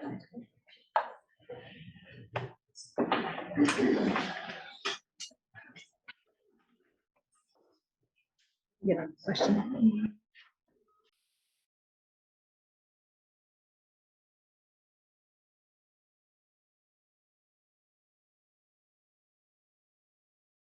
To our audience and see if there's any public comment or public question, brief public comment or brief public questions for anybody from Department of Ag or from the commission members. Yes, ma'am. Well, I was gonna ask Kate this, but not to the entire commission, but I wanted to know more about interagency relationships that you have with CDA, because I know that the Farm Bill is being extended this year. And so I'm also a member of the Community Council at Hunger Free Colorado. And so we talk about food security. And a lot of people who are on the assistance programs like WIC and SNAP don't even realize that their programs are rooted in the Farm Bill. And I was wondering, like, what are your relationships in regards to interagency like CDHS? Do you guys have a relationship established with CDHS and informing them, or maybe even having those families come to have relationships with you guys to speak on the impacts of, you know, what the Farm Bill has on these programs that affect them directly? So I just wanted to know. Yeah. Bennu, do you mind introducing yourself real quick? Oh, hi, my name is Bennu Amun-Ra. Hi, I'm a generational farmer and seakeeper, but I also do advocacy and policy work. I'm also a land access fellow with the National Young Farmers Coalition. We're so glad you're here. Thank you for joining us. I'm gonna let the commissioner address your question. Yeah, thank you, Chair Pepler. Thank you so much for your question. Great question. I'll start with CDHS because we're talking nutrition. So unlike the federal government where USDA has both the ag and nutrition programs, here it's broken up, as you know. So at CDA, we don't have any SNAP or WIC jurisdiction. So that's all human services. That said, now that we've been able to launch our community food access program and get into food access and food security, that has helped us actually just proactively outreach to our other agencies and look for partnerships. And actually, I think one of the first ways we did this was with an LFPA grant, Local Food Procurement Assistance grant, about 2 years ago. That was through the USDA, and it was for increasing local food access across the state. And in order to bring those dollars here, I think the fact that the dollars existed encouraged us to connect with CDHS, with Human Services, and say, how can we help support you on the producer side and then learn from you on the nutrition side? So we worked as partner agencies to bring those dollars here and have, while CDHS has been the lead, we've been alongside them in the LFPA grant. Another, I think, big area is the Community Food Access Program. So we have, I believe it's 6 partner organizations. I get that right, Hollis? 5 partner organizations that are community-based organizations around the state that are helping us implement the Community Food Access Program. And that's basically out of the knowledge that we don't have relationships with everyone we're trying to serve as a state agency. So we're going to lean on those organizations that do to help us best administer dollars. It's also, you know, the idea that you get people who are already in the communities we're trying to serve, working to get people in the door providing technical assistance for grant writing. That's a big area that we've been focused on. So while that's not necessarily interagency, that is partnerships with other organizations. You heard about our partnership with Parks and Wildlife, support for non-lethal management. We work a lot with the Department of Natural Resources on everything from wolves to water and everything in between. So those are just some examples of where we're building those partnerships. Okay. Yeah, thank you. Thank you for your question. Appreciate it. I think the rest of the audience is CBA, right? Anything online or? Oh, yeah, online. Great question. Hold on 1 second.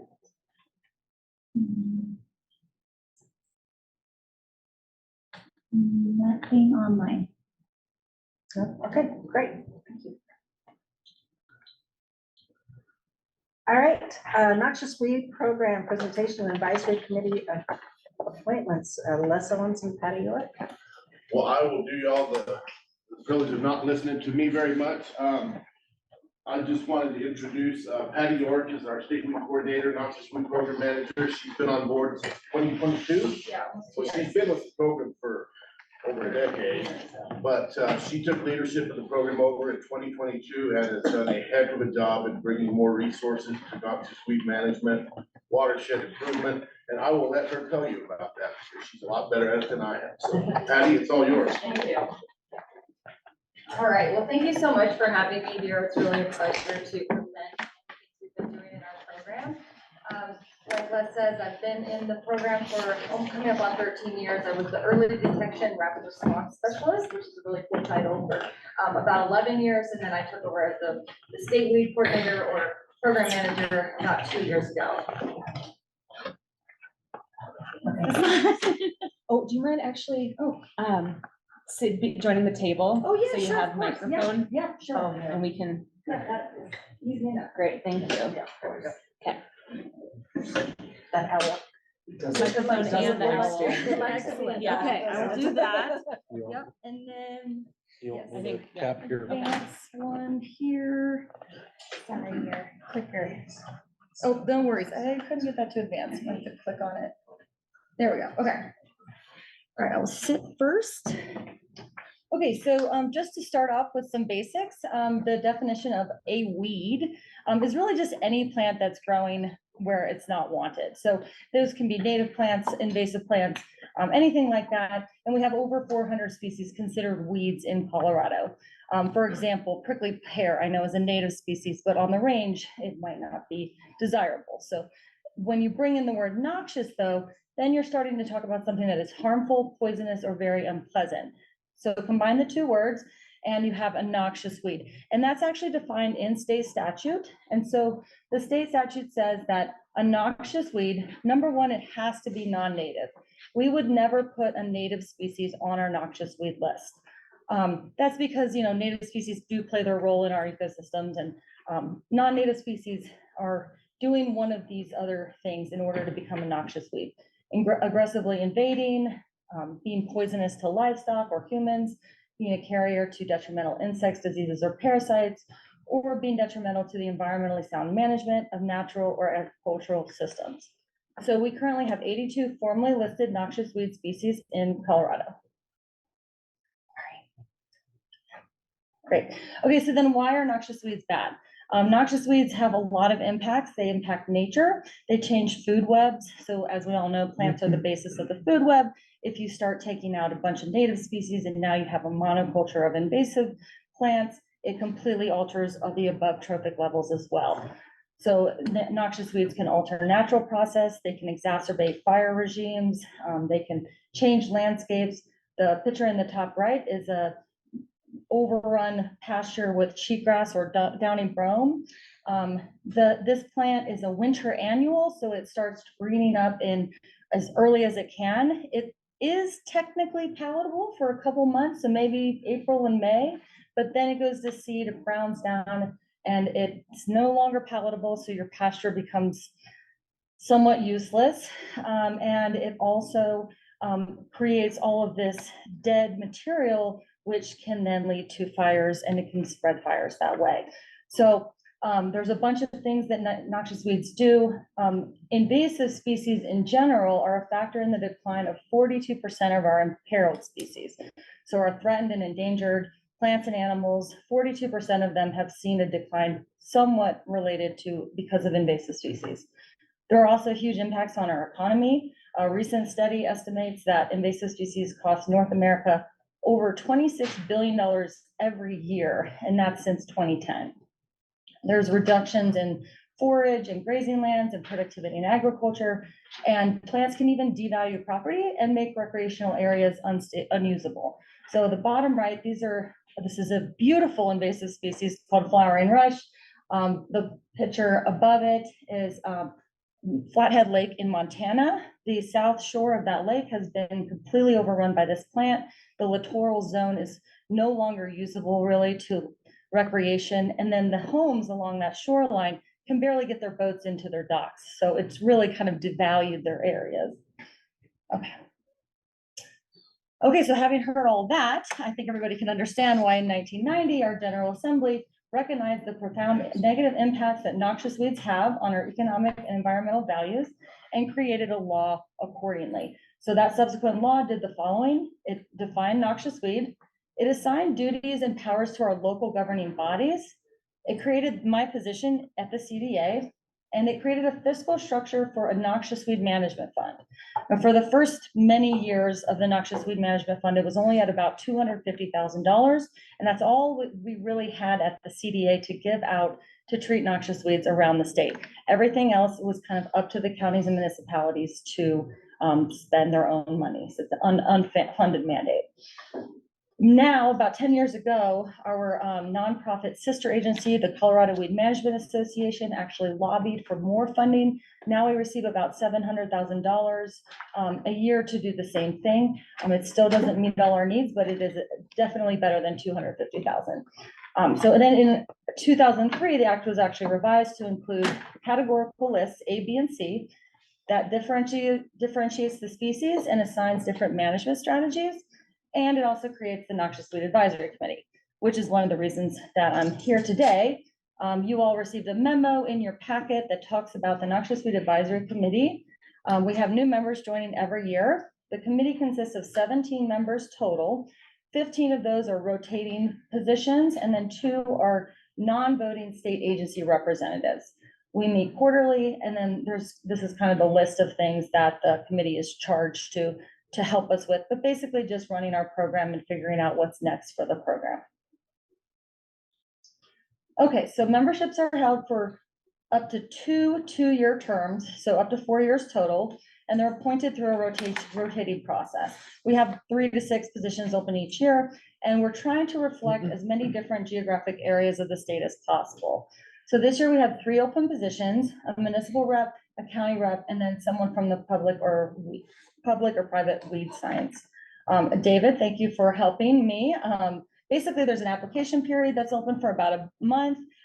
We get all the applications, and then someone from the Ag Commission, David helped this year, helps me review the applications and come up with recommendations based both on obviously what those people have to say in their application and then their geographic location. So this year, we decided to recommend Brian Berg from Estes Park, Callie Rand from Eagle County, and Rachel Seedorf from Sterling. And sorry, that is the municipal, county, and weed scientist position in respectively. And we put those recommendations in a memo, and Commissioner Greenberg approved those. And so we are here today to let you know that these 3 new members will be joining us at our first meeting on Thursday, April 4th. And then this is just a map. It is also in your memo. The blue stars represent current committee members. The red stars, you can barely see, there's one like kind of in the metro area and then one in Sterling as well. Those are our non-representing state or non-voting state representatives. And then the 3 yellow circles represent the new members. Okay, so kind of go back to the act and how it assigns duties to the local governments of Colorado. Technically, all landowners in Colorado, according to the statute, are responsible for noxious weeds on their land, but the counties and municipalities are the ones who kind of determine those management strategies, and they can enforce locally. So each municipality and county must have an advisory board, a weed management plan, and then someone to execute the plan. And the act lays out a process for enforcement. And as long as those local entities are treating their roadsides and their local properties adjacent to where they want to enforce, then they can do that enforcement action. Our program is more of an education and outreach-based program. Our goals are to prevent the introduction of new invasive species, eradicate species with isolated populations, and then contain and manage well-established or widespread species. We have 3 full-time staff, the state weed coordinator, the early detection and rapid response specialist, and we've had that position since 2004. And that person also runs a two-person field crew every summer who go out and provide boots on the ground assistance to people who need help. And then in 2013, we've added the 3rd full-time staff position, and that's kind of evolved as our program has evolved. And we've settled on a grants and outreach specialist, and that seems to fit us pretty well. Our species, as I mentioned, we have 82 listed species, 26 list A species, which are the least prevalent statewide. And so we're still trying to work on them aggressively. The mandate is eradication, and if they have a little bit more prevalence, there's another reason why they are remaining on list A, and I'll have an example of that in a minute. List B species are more prevalent regionally, so maybe something's a problem on the Eastern Plains that's not really present in the mountains or vice versa, and we manage those species accordingly.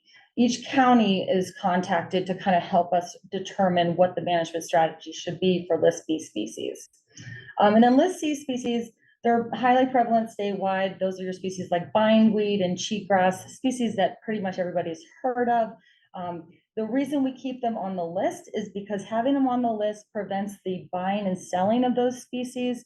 It helps the nursery trade. It knows not to include them. Our inspectors know to look for them in nursery inspections and those kinds of things. And then we also try to work on biocontrol options.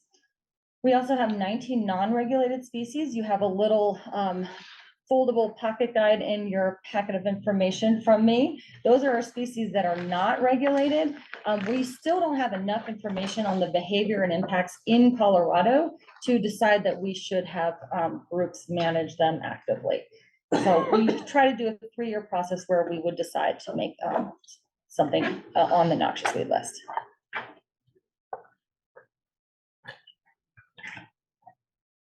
Okay, so here is an example of one of our list A species, yellow star thistle. So these photos are not from Colorado, they are from California. This species, it impacts 15 to 22% of the land in California. But in Colorado, we only have ever had a total of 17 locations of this plant. And in the years that I've been here, we've taken that down to only 6 active sites that we are still visiting every single year. 4 of those sites, we're really not even finding plants on anymore, but we go every single year just to make sure. So really, we've gone from 17 down to 2 sites that are still being really actively managed. We don't want our state to turn into these fields of yellow star thistle. You can see the spines on the side of the plant. I used to work for the Park Service in California, and you run along these hat trails and you just get scratched up on your legs. It's pretty impactful. This is another example of one of our list A species. It's a little more prevalent than some of the others, but the reason for this, the reason we've kept it as a high priority is because it has this public health impact. It can cause blistering and temporary blindness in every year. So you can kind of see the middle picture here, the myrtle spurge is kind of lopping out onto the sidewalk. When it's cut open, it has a milky sap inside. And every year we have kids riding their big wheels through these and ending up in the hospital because of the blisters on their hands and stuff. I will say that we've had a pretty aggressive campaign on this called Purge Your Spurge for over a decade now. And we've gone, for example, in the city and county of Denver from over 900 properties with brittle spurge down to under 200 that we're still managing. So really it's all about education and outreach with this species. As soon as you tell people that it's so bad, they tend to want to replace it. So Purge the Spurge, if you show us that you've gotten rid of your spurge, I say we, but it's really the local entities, will give other plants for you to put back into your garden. Okay, so this is kind of a nice segue into more education and outreach. The bottom left photo here is all of the materials, a lot of which you have in your packet, that we just sent out. We sent out 477 mailings to all of our counties, our municipalities, our conservation districts, our CSU extension agents, and anybody who's had a grant with us in the past 5 years. There's a letter that talks about our program and introduces everybody, talks a little bit about the act and what the responsibilities are, and then how to get in touch with us and what kind of materials we have available. So we really wanted to let everybody know there is also a QR coded sheet that if you would like to sign up for our newsletter, I'll put a plug in for that. And we just sent these out in January, and we've gotten some great responses from that as well. In the middle, we have a fact sheet. Every one of our species has a fact sheet associated with it, talks about the biology of the plant and then how to manage it on the back. And then on the right, you'll see what's called a door hanger, and you have an example of the myrtle spurge door hanger. And you literally, as it says, you just hang this on people's doors and it educates them on what this plant is. And we've seen incredible results just from this simple material. We also every single year do an annual pass-through grant program. As I mentioned, we have about $700,000 from the state fund every single year. And then we get about $100,000 from the Forest Service.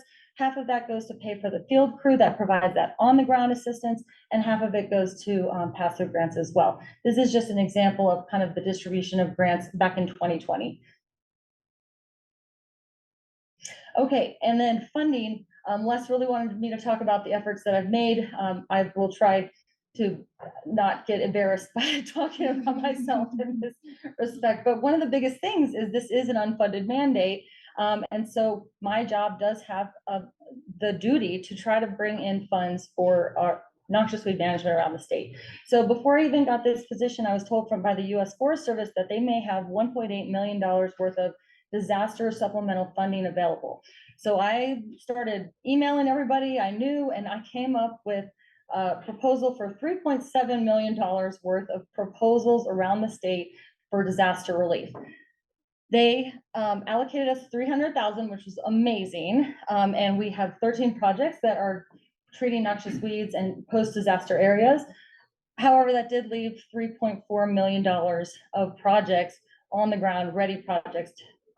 So 1 minute and I will bring that back up. But at the same time, I was looking into bipartisan infrastructure legislation. There's a lot of that out there right now. The initial year focus was on areas of the sage grouse habitat. And so we submitted an application to do these 2 large projects, one led by Montrose County with a big partnership working in across jurisdictions and all in sage grouse habitat.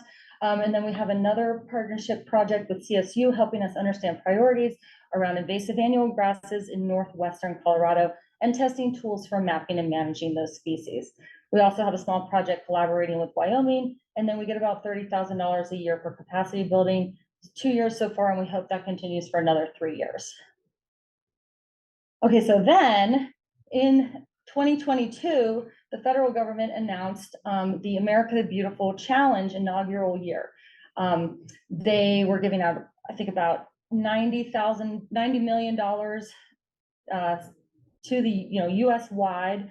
And as you recall, I still had $3.4 million worth of projects that were ready to go.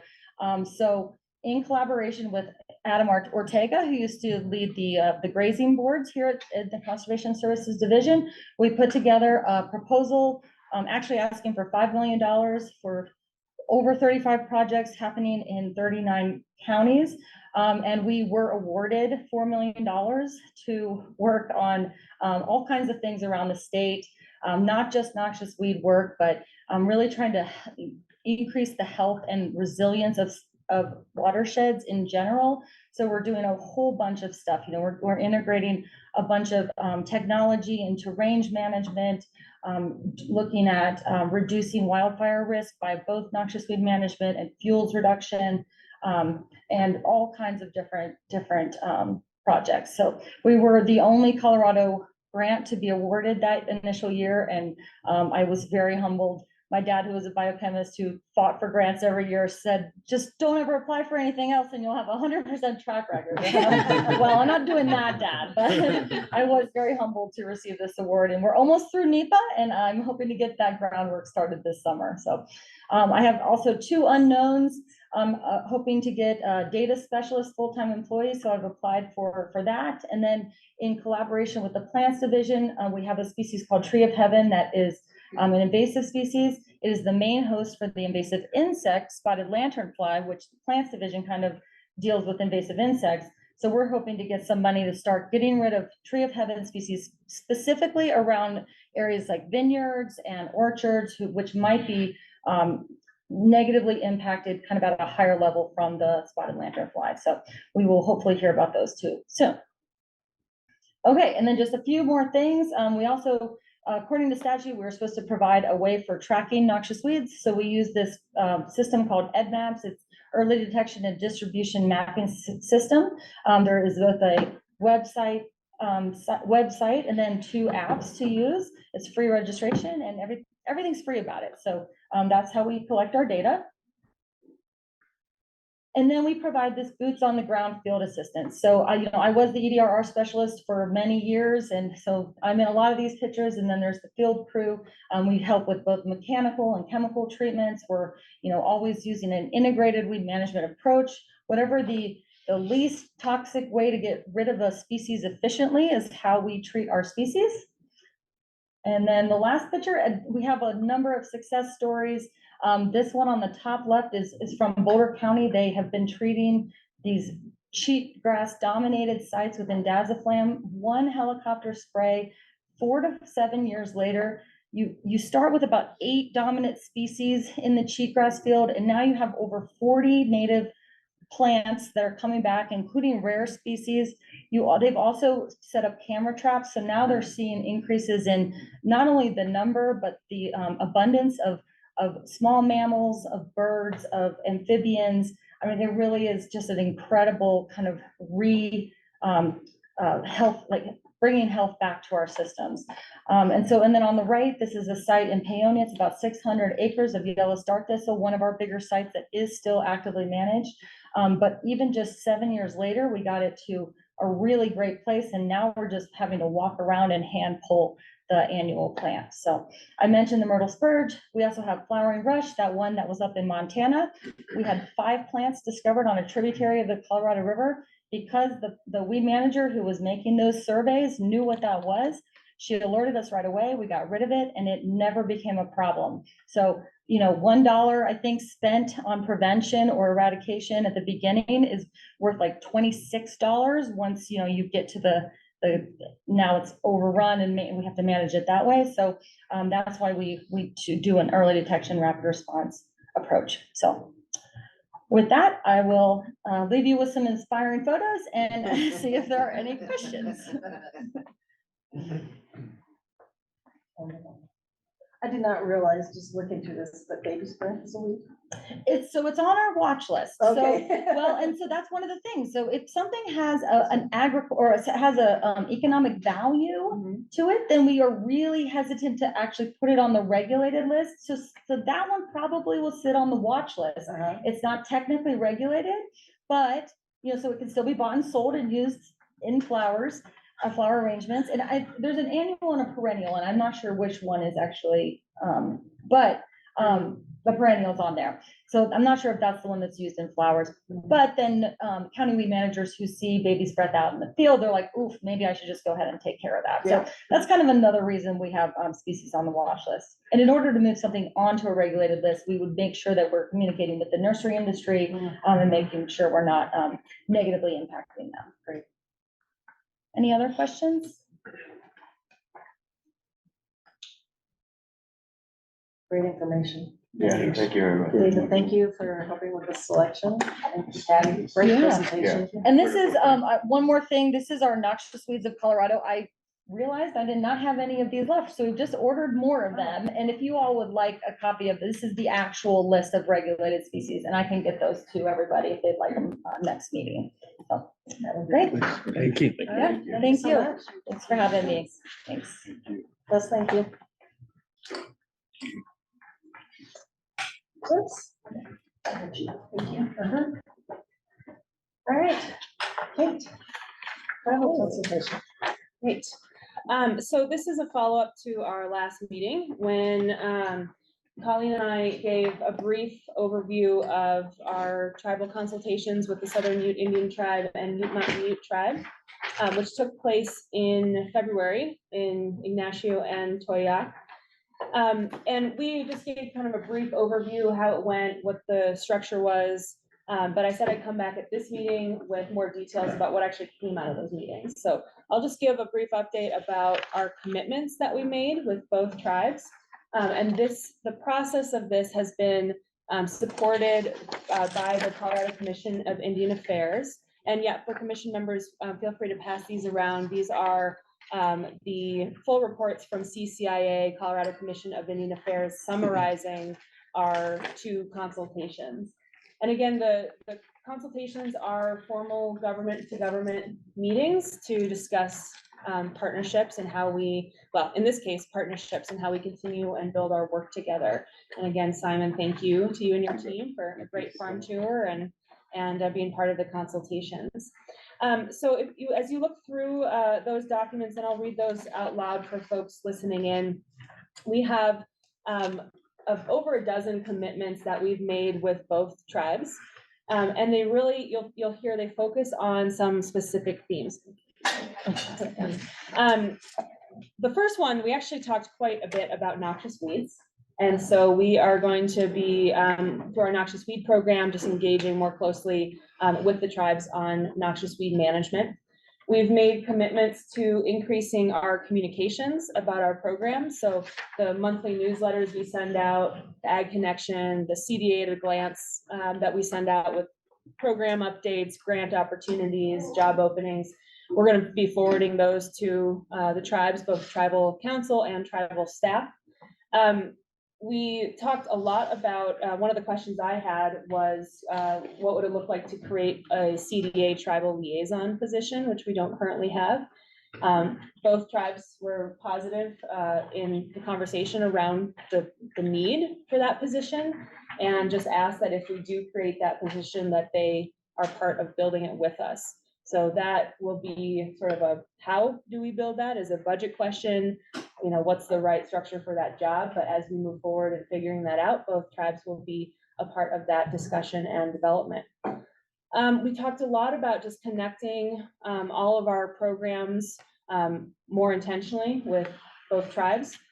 So we're going to keep doing that. We identified a number of places in addition to noxious weeds, such as all of our next gen work.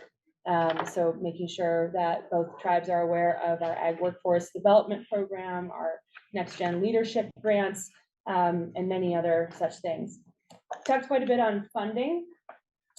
So the state has a recovery office that has been managing all of the federal funding flowing into the state. And that also includes support for grant writing. So I mentioned that's something CDA has been doing. It's something the state is interested in and has put money behind, is how can we help reduce the barrier to accessing federal dollars, which we know getting over that hurdle can be significant. So that's another place where we've agreed to keep working together, is on accessing those federal dollars. Another area of discussion was around animal disease traceability and the prevention and management of foreign animal disease.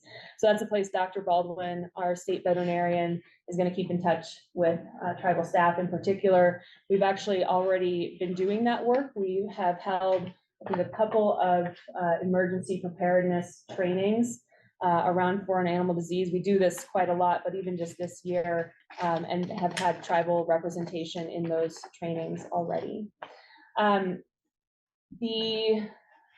So that was sort of the broad overview of what was shared between both of our conversations. There were certainly some distinctions between the needs of both tribes, and just as a reminder, our consultation with the Ute Mountain Ute Tribe was primarily staff. So Simon and his staff Members of the Water and Natural Resources Committee with the tribe were there. Unfortunately, Tribal Council was having a simultaneous meeting, so Chairman Hart phoned in but wasn't able to be there with us. And then with Southern Ute Indian Tribe, we had 6 out of 7 Tribal Council members there, as well as some of their staff. So that's where I think some of the differences are. Of course, different needs, different environment, especially when it comes to the ground specifically. So you'll see just continued collaboration with Simon at Farm and Ranch, obviously building on our micro hydro project, our marketing support, but also looking at the Mancus property and ways that we can help on specific landscapes. And I think that is very much true with Southern Ute. We actually, with Southern Ute, talk more about fair opportunities. So their gatherings and fairs, and how can we better integrate with the events that the Southern Ute Tribe hosts and the Colorado State Fair. So that's probably another way you're going to see more development and collaboration. So you'll see all the kind of details in that write-up. So where we are now in the process, this is obviously very iterative. We've assigned point people on our team and with both tribes to carry out all of these efforts. So our staff will just continue to be in touch with tribal staff. CCIA will remain our support through and through, and they've been fantastic. And then we're going to touch base on a regular cadence to see how we're doing, progress toward goal. It'll be part of our strategic plan, and we'll have regular check-ins and report outs on that. So happy to take any questions, but I just really appreciate, it's been a really big team effort with CDA, CCIA, and both tribal council members and their teams to move through this time. So very appreciative where we are. Great. Simon, anything you want to add? You know, as she said, the tribal leadership from the U-Mountain Ute Tribe weren't able to attend, but we were able to fill in. And there'll be other opportunities for CDA to meet with the U-Mountain Ute Tribal Council.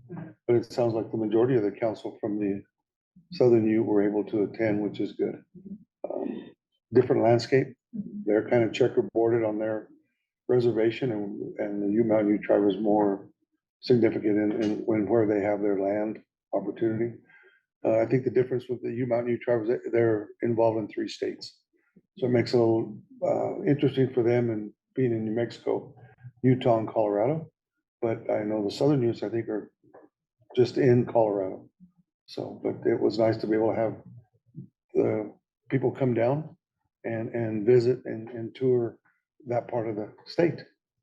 So I appreciate everybody that was able to come down and take part in that. Any questions? Well, we will take a break for lunch. 6:45, we'll see where we're at. 45 minutes. We'll move forward. Sorry. Roberto needs to leave a little early, so we're gonna build his commission member report in right now. So if he has to vacate, you know what's going on. It's nothing to do with us. Yeah. So please, yes. Thank you. Yeah, I think the main thing that I wanted to highlight is at the Food Hub, we've been working with a lot of farmers since last year to prepare for the Healthy School Meals for All opportunity and getting more local food into our school cafeterias. With everything that has happened, you may have been aware of the program costing a lot more based on the data that was originally submitted. And the JDC really having a difficult time trying to accommodate the extra funds. It seems like JDC has overspent its budget by more than $200 million. And so there's very little wiggle room to actually support the funding that we need to make that the mainstay policy that we're looking for.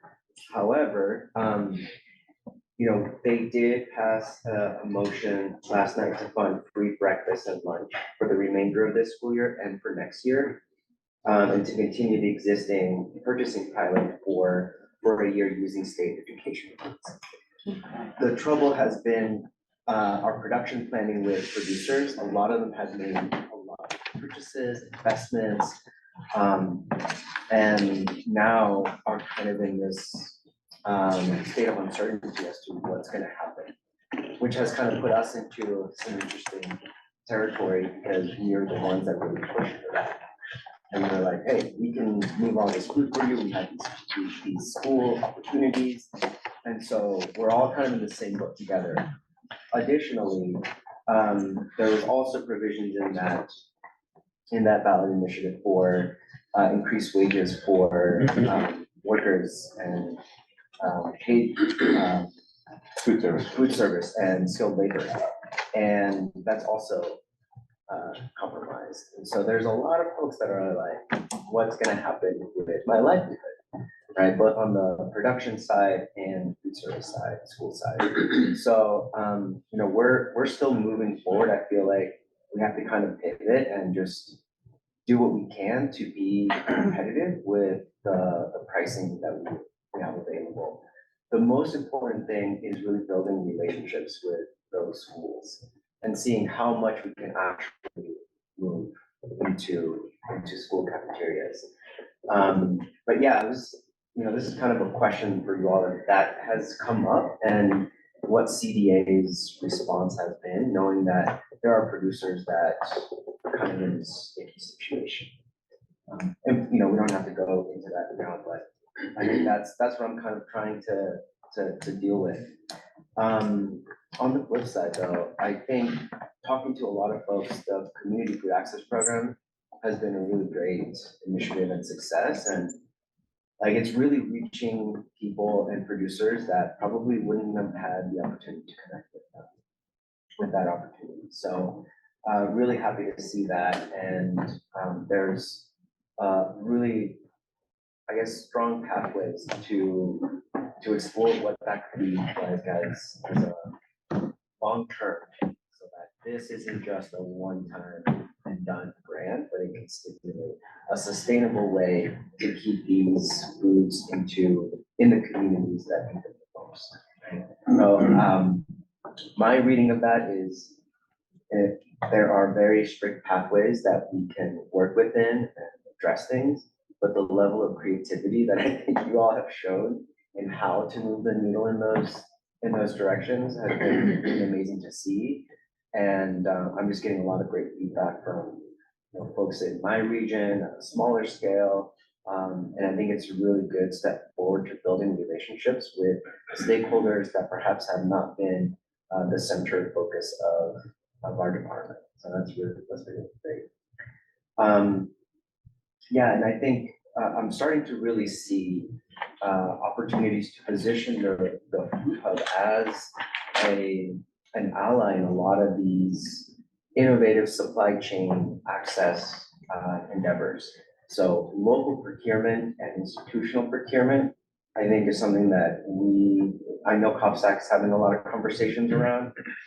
So I'm just curious to see what that can do to small scale producers.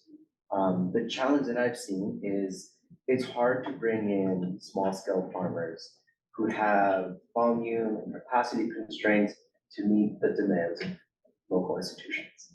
Also, certifications have been an issue.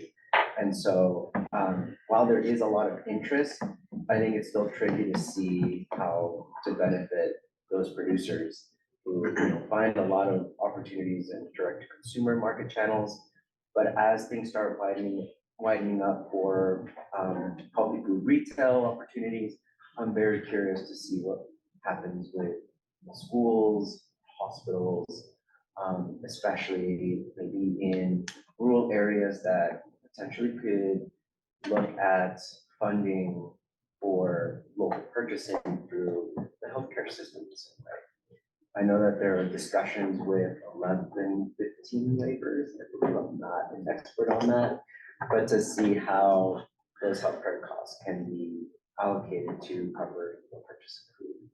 So yeah, I think there's an interest in finding out how to be creative about the funds to cover purchases from smaller producers in a way that satisfies volume. And I think as a Food Hub, we're also trying to figure out our role for that and providing that value to buyers that, you know, can, like, don't have to worry about volume, so to speak, so that we can aggregate.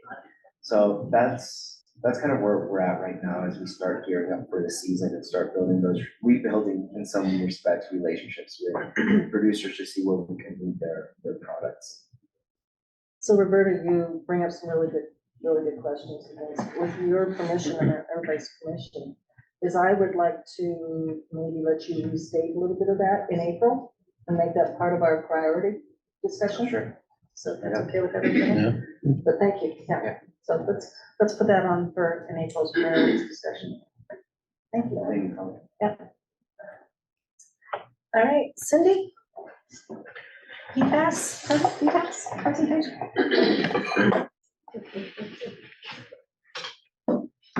All right. Thank you, Leslie. Thank you. Who's advancing? Me. All right, thank you, Ari. Sorry, my computer can be a little laggy, so. That's right. It's getting there. How much time I have. Well, good afternoon, everybody. Again, I'm Cindy Lair, and I'm the Deputy Director for the Conservation Services Division, and wearing a different hat here, and going to talk to you about PFAS a little bit. And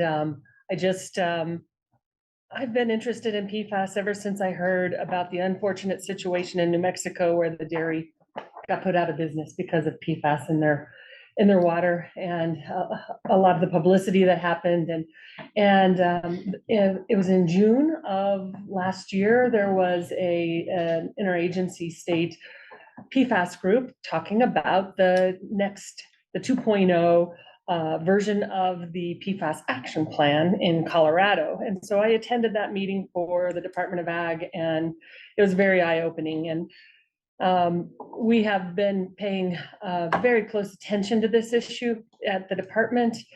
Commissioner Greenberg has been extremely proactive in how she's been viewing this and what role we would play in this because of the potential for communication challenges, publicity, how we deal with testing, how we deal with a lot of these things. And there are other states in the country that have had very negative repercussions on the agricultural industry. And Commissioner Greenberg's goal is we want to learn from them and do it different. And so starting out, we're just engaging very carefully, closely with CDPHE. It was great because they were moving ahead pretty quickly on their plan. And after that training that I was at in June last year, she decided, it's good to reach out and talk to them and maybe pump the brakes a little bit as far as how we go forward with communications and dealing with this when there are so many unknowns on this. So please go to the next slide. So just so, in case you don't know, PFAS, you hear a lot about PFAS and PFOS. PFAS and PFOS, and that means polyfluoroalkyl substances. These are the forever chemicals that you hear about. They're the chemicals that make life better. Teflon, Gore-Tex, anything you spray on leather to make it weather repellent. And it's found in just about everything. We intentionally put it into all of these things. There's about 15,000 different human-made compounds. And so anything that you use that is either grease repellent, water repellent, heat sensitive, it's on your hamburger wrapper when you go to a fast food place. It's in so much. And so it has varied chemical and physical properties, but the thing is, it really doesn't degrade. They're with us forever. And there are a lot of different health effects. And I think it's even in our water, but we'll keep going on this, but it's found in a lot of fire retardant chemicals that are used in any kind of firefighting situation. So at airports, in military bases, that's where we've seen a lot of these chemicals that get into the groundwater. So it's a really quickly evolving science, and we're learning a lot and trying to keep up with it as a state government. And so in 2019, they had the PFAS action plan, which was just trying to get their arms around what this is about, and they were able to complete their actions. They focused mostly on firefighting foam, and they've really been working closely on trying to phase out the PFAS containing foam and switch to other types of foam. And there are a lot of different planned actions that that they knew that they needed to put into place, and that went into the next phase. Next, please. And so they've had a lot of locations that in the state where it's been found in their sampling efforts. Most of these are going to be near, like I said, fire stations, military bases, and super industrial sites like this. And so they've been focusing so much on sampling and investigation, getting a good map, and just figuring out what type of legislation and regulations might be necessary for this. They're really trying to limit the amount of PFAS that enter state waters, and figuring out the best ways for cleanup. And so, you know, agriculture is caught in the middle because we don't produce it, we don't release it, but we could be impacted by it. So that's where we come in and are interested. Cindy, I'm sorry, what were the different colors? Let's see. Colors and shapes? That is, I'm trying to remember the actual detection. I think where they've been actively remediating, and other places where they found lower levels in groundwater, but I'm sorry, I don't have okay. They the just didn't legend. have a key. It's okay. Yeah, I apologize. So, so now we are working into the 2024 PFAS action plan, and this is where CDA has started to get involved. And so they created potential actions. A lot of them are very similar to what the first plan was, but it's just more intensive. And there's a lot of collaboration with the governor's office, state agencies, as well as the universities. So, oh, thank you, Jordan, for pulling that up. It's a different detection amounts. Okay. And so next slide. So you can see here, this is kind of the chain of how it's found.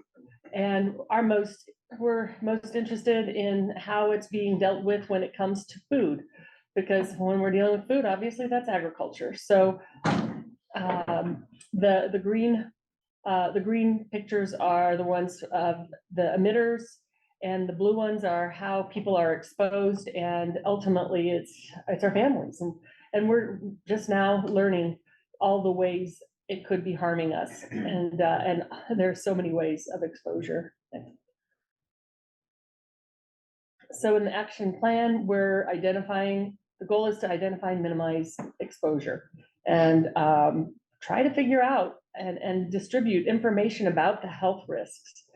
A lot of people might be living in areas where it's heavily contaminating groundwater, and it's very difficult to clean up those sites. And trying to limit the amount of PFAS entering the environment, and cleaning up areas that we know that are contaminated. And just reiteration, next. And water is not the biggest exposure, but it's one that is found in a lot of areas throughout the state. We're trying to help drinking water providers access and reduce levels. And there's just today, there was an EPA grant that came out that put $38 million into Colorado to help the rural or small communities be able to access funds to address their PFAS in their water, which is great. And so funding drinking water treatment is big, and we're appreciative of what EPA is doing to help. Next. And so here's kind of where the rubber meets the road for us, food. And there were tests done on fish in different lakes that were in the El Paso County area. And it was disturbing to see the amount of PFAS that were in the fish. And so Parks and Wildlife is very interested in how testing goes on. We're testing biosolids and trying to determine how that might impact the crops that are grown in fields that are treated with biosolids. Also identifying PFAS impacts to ag operations, and that's a big one, but we're still working to get our arms around that one. So here's the action plan where we've been going. And we've had, I say we, CDPHE has had a couple of public sessions where people could ask questions on this. And so I've attended one of those on January 18th, and I took notes about some of the questions that were being asked that could be impactful to agriculture. And so here are a couple of the questions. Somebody in the public asked, is there a PFAS exposure in animal feed? And CDPHE, Jeff Lawrence said that the Department of Agriculture regulates animal feed, not CDPHE, and that will collaborate on potential regulations. I felt like the way CDPHE answered these questions were they were very cognizant of the need for them not to answer for CDA, and for acknowledging that we need to work together, and that they don't want to say anything that's going to ignite any kind of fire that would impact ag industry or the public about the food safety. And so another question was, are you looking for PFAS in agricultural irrigation lines and other ag sources? And Nicole Rowan, who's the director of the Water Quality Control Division, said, in general, we're sampling across Colorado rivers and streams. Monitoring known industrial discharge locations has been the focus. And then Nathan Moore, who is her deputy, he says PFAS is found in much of the water in Colorado, but to date, they haven't been monitoring irrigation lines. And so the last question that related to agriculture is, how can PFAS levels be reduced in biosolids that are land applied? And Nathan Moore, the deputy, again said the goal is to reduce PFAS in the chain of incoming effluent sources into domestic treatment systems to minimize discharges. So just to be quick here, there's a lot of PFAS in these waste treatment streams. And so if they can minimize the consumption for people, and not just the consumption, but the utilization of those products in our daily lives, and they feel like that will ultimately benefit the levels that are coming out in the biosolids. And so we've developed some talking points so that as people ask us for information, we're not jumping on the wagon of getting people really afraid of what's going on. These are in our environment. We've been exposing ourselves to them intentionally every day for years. And we're really learning a lot about what those threats are, and what are how do we minimize and take care of that. And so these chemicals, like I said, are in almost everything manufactured. They have found our way into water sources. The agricultural industry is aware of the issue and connecting with other states, already working with PFAS. Commissioner Greenberg and some of our senior staff have been talking to states like Michigan and Maine, where there have been problems, and trying to learn from how they've done it, and trying to figure out our own path forward based on that knowledge and those learned lessons. And so, and like I said, we're working closely with CDPHE to better understand how PFAS detection might impact agriculture. I should also note Rebecca Perrin with the EPA Region 8 has been extremely helpful. She's the agricultural connection to more information, and she's been helping us as well. Dan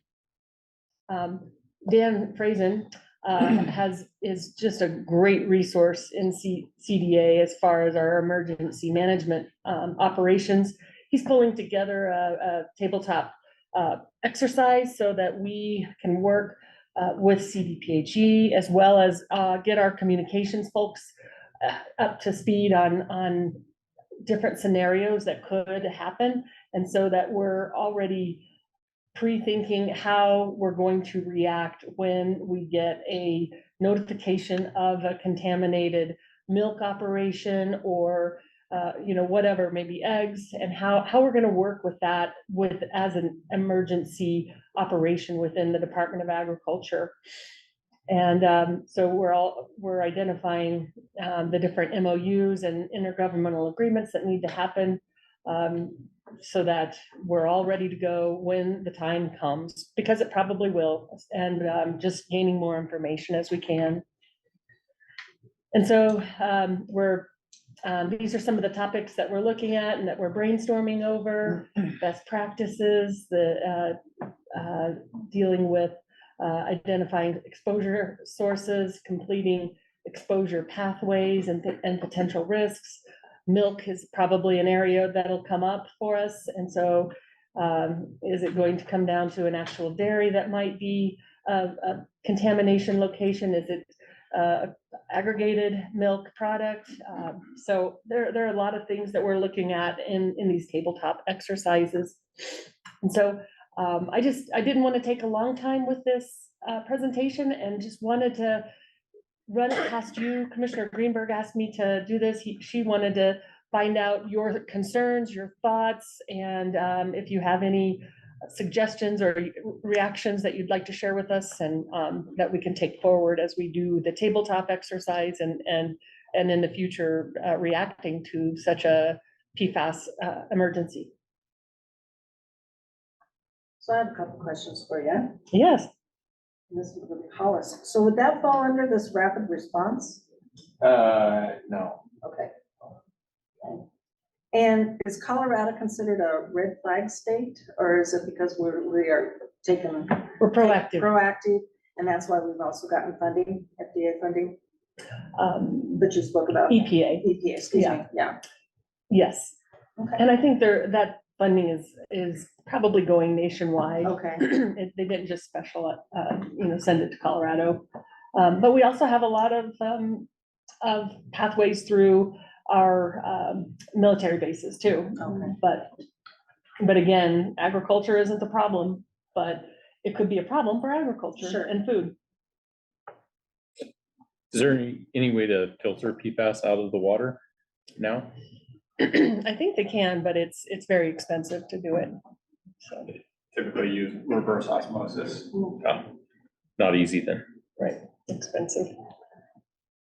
I noticed you said dairies are most susceptible, or is that did I understand that right? And if so, why? If they're located in an area where there's groundwater contamination, that could be a problem. It could be a problem if some of the feed was grown contaminated with PFAS.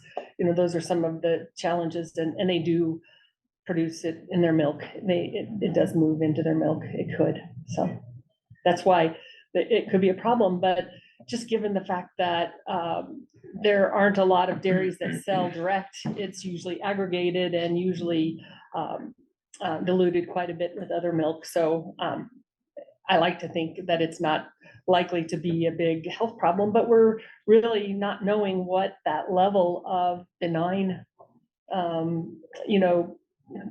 what level is it where it doesn't cause problems. We don't know that. And there are so many things that we don't know that it's really important not to get out ahead of ourselves and scream fire when it might be just a spark and not be something that's really a problem. By the other side of that, we don't want to minimize it if it is truly a health concern and a problem for consumers.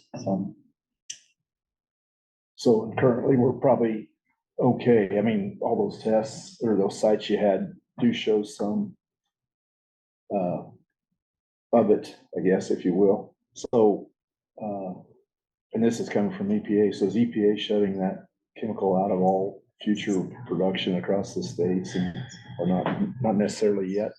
Or how are they going to go forward with their? It'll be really interesting to see how they go about removing it from products, because these are products that we depend on in so many ways, especially when you look at firefighting, but even for our convenience, the Teflon and things like that. Even your dental floss most likely has PFAS in it. So that's a whole nother level of policy and regulation at the national level, probably, that we won't be getting involved in. Our most and I'm learning.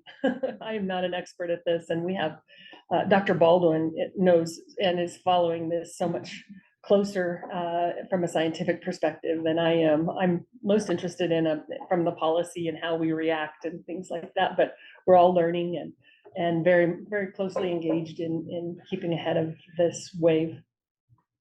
And the legislature is very proactive on this compared to other states. And there's been legislation past several years trying to limit the PFAS use in certain products. And then there's actually a bill this year, Senate Bill 81, which is looking to expand that prohibition of use in certain products. Again, going back to what Cindy was talking about earlier about really the only way to minimize it downstream is to stop using it in the products that will end up in that waste stream. So that's seems to be what the legislature is focused. So is there technology coming that can replace it? It seems like in Colorado, the biggest risk, I mean, we're in the wildfire capital of the world. It seems like these firefighting foams, is there technology coming that can replace it are you getting indications? In that training that I was in last June, there is a gentleman in the state that is working on helping airports and firefighting operations to be able to replace that and to get rid of their stockpiles of the PFAS foam. Unfortunately, there are replacements, but they aren't as effective. And so, but they are there. And these and they're foams working on that it. they're using in wildfires, like blanket fire control, is that I a don't think- different product? It's a different product. Okay, Yeah. okay. Yeah, actually, I asked one of our federal partners that question last year, thinking about Headwaters State, and when we're fighting wildfire, that's in our headwaters. They were explicit that firefighting foam does not contain PFAS. Okay. Like slurry. Mashed Yeah. potatoes. So this is more specific to like airport. Structural. Yeah, structural. Okay. However, I believe PFAS has been detected in the high country. But it's not, the source is not from wildfire fighting foam. Okay. As, yeah, Cindy was saying, it's used in almost everything. It's Yeah. used in like ski wax. Yeah. It's Yes. used in outdoor gear. And so, it's kind of like all states coming out with microplastics, how they're finding them in all these remote locations. Same thing. It's just so prolific that, when you test, you're gonna find it essentially. I suppose just as far as like understanding risk as it relates to agriculture, at least as it relates to us, I'd be very curious to understand its role in mining. All of our water comes out of watersheds with mines in them, in some cases mines that have fires in them. Right, and I'm pretty sure that has PFAS in it. Well, I don't know if are they treating underground fires? Yeah, with they're the treating them PFAS? with foam. Okay. And a lot of that foam helps to try to smother the fire. Yeah, and so they pump a lot of foam in those coal seam fires, yeah. And then, so then the other question I have is, are we looking at greater risk with surface water or with groundwater, or does it not? It's hard to does that tell. difference not matter? It's hard to tell, I think they're looking at surface water and groundwater close to those contamination sites. They're not testing everywhere at this point. Like the slide said, they're not really actively testing agricultural irrigation water or anything like that yet, but probably as we have the capabilities to do it, there will be more of that happening. And I was really impressed because that team that was present in June, they also had a very robust array of communications people that are working on it to try to help not let it get out of control and create a hysteria over it, to be very accurate with the reporting on it. And so I think that's the important approach to take at the state level so that we can keep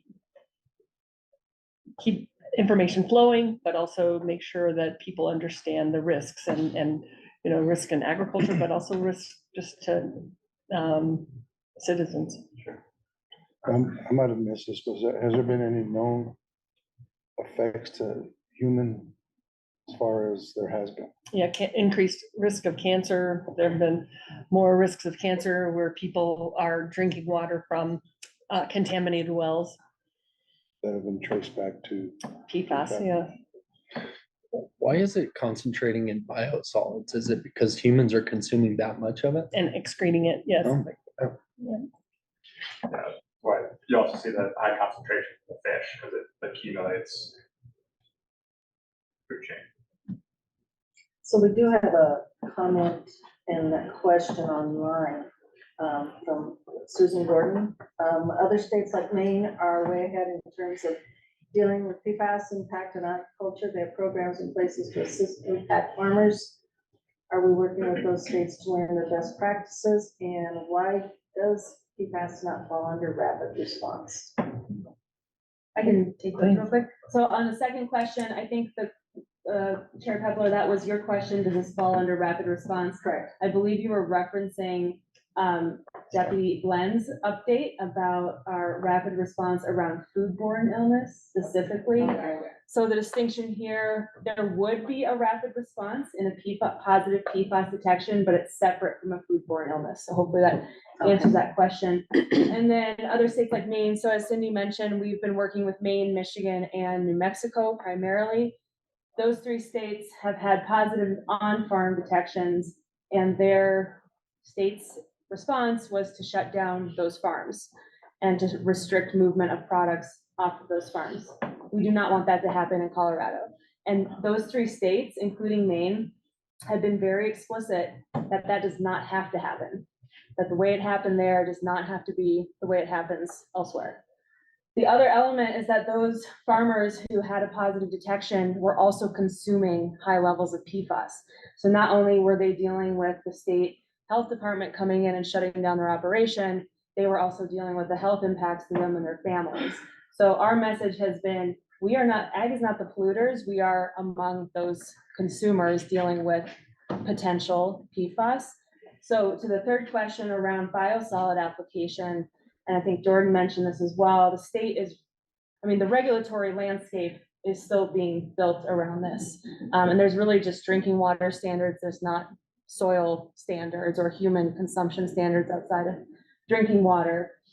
So there's not right now, to my understanding, an effort to ban biosolid application, but there is an effort to look upstream to the production of PFAS and start, as we've been talking, remove that from the system. Hopefully that answers those questions. I think the one question that I have is, these are forever chemicals, and we can't get rid of them. They're gonna continue to accumulate. So how, you know, what, like, I guess it's like, if we know that they're harmful, it seems like we shouldn't try and figure out what levels are harmful if they're just gonna sit in our ecosystems, right? So that's like, how do you get rid of them? I think they're with us forever, Right, but trying to exactly. minimize, you know, Right. control their continued release into the environment, control their ingestion, and also, you know, work with what's there. I mean, if we can minimize, I'm sorry, Jordan, did you have? Oh, yeah, no, I mean, they do break down eventually, just not for a very, very long time, which is why they Yeah. call forever chemicals, but yeah, it's, and then reducing the production of them and the use of them. Yeah, the first time I actually heard of them was in Brighton, and Brighton was giving out filters, water filters, to try and do that. And that, you know, I think that there are municipalities that are doing some things. Elena's got her hand up. Elena? Thank you, Colleen. So my question actually was about the, Kate talked about the farms that have been shut down due to finding this in their system. And then what happens next? Like, are those farms offered a cleanup option since it's a forever chemical? How do you even clean those up? And I think there was questions about filtration, but I'm just wondering, like, if you do find these on your place, does the EPA have some sort of Superfund cleanup ability, or what happens after that? Does anyone know? And is your question directed at, if it was an agricultural operation? I'm assuming that's what you're directing it to, and as part of our tabletop exercise, we're talking to the USDA Farm Service Agency to figure out ways that we, because I think they're figuring out ways that they might be able to help compensate farms in those kinds of circumstances, so that the farms are not, so that they can be made whole if something like that were to happen, heaven forbid. So that's more like on the, oh, sorry, excuse me. I don't know who I interrupted, but Thank you. is that more on the, that's not more on the financial side, but is there like any sort of remediation on the actual environmental side, like to remove these from a place that it's established that there's contamination? When it's in the groundwater, it's really, really difficult or impossible to clean it out of the groundwater. And so it's more remedial efforts to filter water in those instances. Jordan, I don't know if you had something else. But yeah, I was just gonna say, I think in all the case studies that we've seen, it's just incredibly cost prohibitive to remediate an agricultural operation. And it's much more cost effective to buy out the producer and move on and let that ground go fallow. My guess is this is a discussion we're gonna be continuously having. Yeah. So, Cindy, thank you so much for your presentation. My pleasure. It's a pleasure to work on this. I think I saw Courtney online. Is that correct? I'm here. Animal protection agent confirmation. So Courtney, there you are. Yes, thank you. Thanks for making time for us on the agenda. We appreciate it. We have 4 BAP agent applications for the commission's consideration. If anybody has questions about the commissioning process, I'm happy to answer those, but I know that time is limited. So I wanted to present our 4 applicants. These have been finalized by our department. They've been reviewed by Dr. Baldwin. They meet all the specific training requirements. And Daniel, I can hear you. Sorry, we're having some Spanish interpretation difficulties with Zoom. Okay, no worries. Apologies. I thought he was very excited about my agent presentation, so I didn't know what to do there. Bear with us. Okay, our first agent for consideration is Kaylee McMurray. She is currently employed as an animal protection and control officer. She has held this employment since 2021 with the Northern Colorado abbreviated NOCO Humane Society in Larimer County. We have worked quite a bit with Kaylee, Officer McMurray, and have found her to be an upstanding agent. Our second agent for consideration is Joanna Lang, currently employed as an animal protection and control officer since 2019 with the Larimer Humane Society. We have also worked frequently with Officer Lang. Our third agent for consideration is Henry Persons, currently employed as an ACO, animal control officer, since 2023 with Park County Sheriff's Office. Henry is our youngest applicant. He just met the 1-year employment requirements, so he meets all the criteria. Again, we've worked frequently with Officer Persons and have handled several cases with him. Our fourth applicant is Aubrey Barton. She is currently employed as an animal law enforcement officer since 2022 with the Humane Society of the Pikes Peak Region, abbreviated HSPPR. Those are all of our agents that we would like to present to the commission for consideration. Thanks so much, Courtney. This does require a vote, so I will entertain a motion. All together, or do they have to be done I individually? think we can do them all together. Okay, I'll make the motion that I move that the commission confirm these applicants to become Bureau of Animal Protection agents as recommended by the CDA staff. Thank you, Simon. For the motion, is there a second? I'll second. Thank you, Harrison, for the second. For the motion and the second, is there any discussion? Hearing none, we'll proceed to vote. All those in favor of this motion, please say aye. Aye. Opposed, same sign. Motion carries. Thank you, Courtney.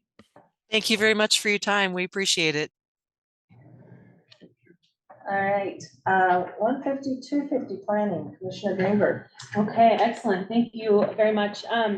So this is changing gears. And so I've mentioned this before, 2026, the year 2026 is the 150th celebration of Colorado statehood and the 250th celebration of the United States of America. So there are going to be a lot of celebrations. Where? The You say of United, America? yes. Yeah. With that, we are gearing up to be celebrating agriculture in that year. And there are a number of things that are already kind of in the works, but I wanted to paint a picture for where we are at as an agency, how we're thinking through this, and then invite all of you to be a part of this with me. I think Ari is maybe pulling up the slide deck and doing all the things all at once. So I'll just pull up a brief slide deck so you get a feel for how this is being run. This is being run out of History Colorado. They're the lead. There's a statewide commission that is supporting 250, 150, however you want to reference it. You'll see in the slide deck, there is a word that we're all supposed to be practicing. That is the word for 150th anniversary, but I like to use the shorthand. You say, yes. you say it first. Sesquicentennial centennial. They even left half of it off. Can you go to the next one, please? Yes. Wow. So this is, again, this is the background. This is statewide. So what is this all about? This is going to be a time to recognize our shared history. In my mind, this is the last 150 years, but also pre-statehood. It's a celebration of who we are here in Colorado. It'll be time to celebrate, honor what makes us unique, and embrace our shared destiny. Next slide, please. Sorry. Okay. This is again encouraging us to practice sesquicentennial. That was good. Thanks, just for you guys. Next one. And next one. So you'll see here, these are the signature initiatives statewide, and then I'll give you just a real brief update of what we're working on, and you'll see how they tie in. So we're going to have all these just amazing opportunities to celebrate who we are as Coloradans and as people who love and live in the state. So there will be things like air shows, fireworks, state fair was called out. So now we know we got special state fair coming in 2026 and much more. We'll go to the next slide. Thank you. We are going to be inviting people to come experience Colorado, or those of us who are here to gain new experiences. Next slide, please. There's going to be lots of storytelling initiatives, and I'll mention how this is tying into what we're doing, but really focusing on elevating the voices of people here in Colorado. So you'll see as well a lot of planning around public art and public art spaces. And I can do slides too if you need to. Yeah. Why don't I do that real quick? Okay. Spanish interpretation and Zoom. Yeah, so I mentioned public art spaces. There's going to be a lot around celebrating Colorado in the public sphere, creating memorable experiences, so getting people out to celebrate who we are. Really elevating our shared history and the stories that tell the story of our history and our various histories. You'll see a lot focus on education and engaging young people in sharing in the celebration. And generating new knowledge. So the creation of new scholarship around exploring Colorado's complete history across a variety of formats, new books, scholarly articles, and so on and so forth. And then really thinking about our heritage and how we represent that, especially elevating stories that have not had a place within our shared history before. And this is history where it happened. So a lot of that on-site storytelling as well across the state. So this is I'll end it there, just so you know, there is an executive order The last few slides just sort of outline what it is. All of us state agencies have the responsibility of contributing to the 250-150 celebration. This is from the governor's executive order. That's why it's in the first person. And then you'll see here on this next slide, I have 3 objectives under the EO. So the governor has directed all of us to develop and implement plans that incorporate the commission, as in the 150-250 commission, their goals, plans that honor and celebrate our state. I'll be assigning a liaison to the 150-250 commission, and then CDA will be submitting our plans to the commission by July 1 of this year. So that's just a primer to say we'll probably be bringing a draft plan to you prior to July 1 to review. So that's the slide, and I won't touch the PowerPoint anymore until Ari gets back. But just want to flesh it out real briefly with what we've been working on. So we are working on a formal partnership with History Colorado to essentially the anchor project is to create a history book of Colorado agriculture. So in 2026, we would have a book we could hand out in this room that would tell the story of where we've been and where we're going as agricultural community. That's a massive, theme, if you will. So we're working with History Colorado on how we break that down into something digestible, but that really does elevate our shared stories. The other elements to that, we will have a StoryCorps effort. So we're really thinking through how can we partner with communities to elevate their own stories, your own stories in a way that is meaningful to you. We're going to be taking on a massive research and archival effort. So we have archives for the department tucked away in all sorts of places in the cloud and in the real world. And History Colorado's archivists will be working with us to identify those sources, use them as part of the research for this book, but then also make those archives accessible so that folks can then have access to, for example, we found the other day 2 annual reports for the department from the 1930s sitting in a storage room.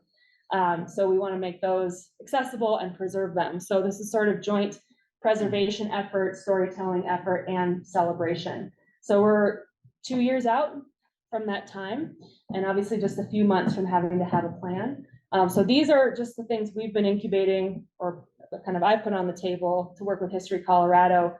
Over the next couple months, we'll have a bigger staff engagement process to invite our team to give us input. But at the same time, we're going to be asking all of you to reflect on how we're celebrating and uplifting. And lastly, my goal is that we have an amazing, game plan for 2026, but the products are secondary to a process that means something to people. The way we show up is going to be much more important than what we create. And I'm hoping that by 2026, we've built more relationships.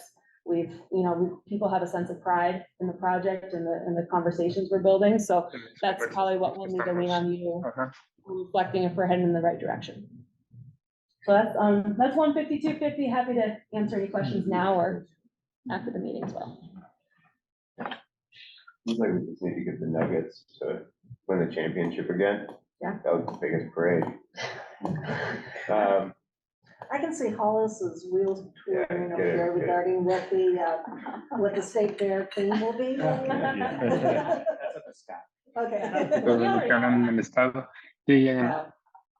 only thing that I can say seriously is that let's make sure we put Ben back in the classroom, the Colorado in the classroom. And if we came up with yard signs that said 150, 250, I'd put it in my yard.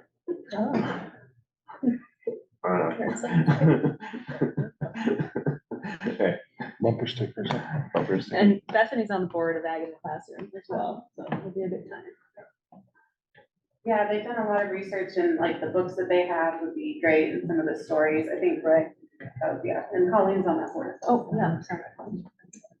Yeah, there's lots of things, especially the last 3 years that we've done that we can really contribute to it. So yeah, I like that idea. Wow, cool. All right, to be continued. Great, all right. Thanks.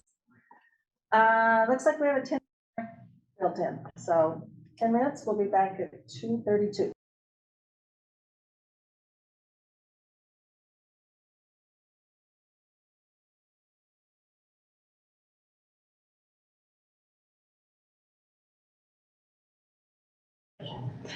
All right, we are back online.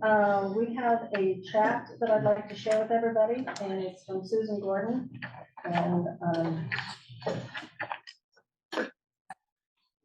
bring it up. Excuse my slow. Okay, that's all right. I'm sorry. No, you're fine. Excuse all the tech. All right, Susan, thank you for sharing with us. Her statement says, as a farmer in El Paso County who was impacted by PFAS and high level of PFAS flood, I encourage the CDA to be proactive. That presentation was woefully inadequate and did not cover all the latest science and known related to food as a pathway. How PFAS is impacting our food system, especially on farms that have been spreading biosolids as a fertilizer. Seems like the state would be taking a closer look at this as this practice spreads PFAS into the soil, water, and air. Maine has created policy to provide a safety net for impact farmers. Colorado could learn a lot from Maine and try to get ahead of the game by being more proactive rather than taking the let's not create hysteria approach. That approach leads to more contamination, more damage to human health. I'm scrolling. Okay, there we go. It's okay. And the environment. Thank you. Thank you, Susan, so much for your sharing of this information, and it will not be taken lightly. I have faith in, we all have faith in the Department of Ag in Colorado to continue to do research and see what avenues we can go down to rectify and make this the situation not so stressful for everybody. So thank you for your sharing. Yes, thank you. Hey, we are going to move on with briefing on upcoming rulemaking hearings and hosts. Sure. Thank you. I'll make this brief. I'll just hand it over to Dr. Morgan McCarty. We have a briefing of upcoming rulemaking on livestock disease control. I'll hand it over to Dr. McCarty to give us a real quick update. Great, thanks, Hollis. Can you hear me okay in the room? Yes. Yeah, okay, fantastic. So in July, I presented 120119, our livestock disease control rule, to you guys, and it was finalized in September. And through the winter, we've been going through a couple aspects of the rule and have some updates that we wanted to present to the commission today. The first specific update is adding to our definitions and adding extended equine CVI or extended equine certificate of veterinary inspection to our definitions. And that clearly outlines in the definition what an EECVI is.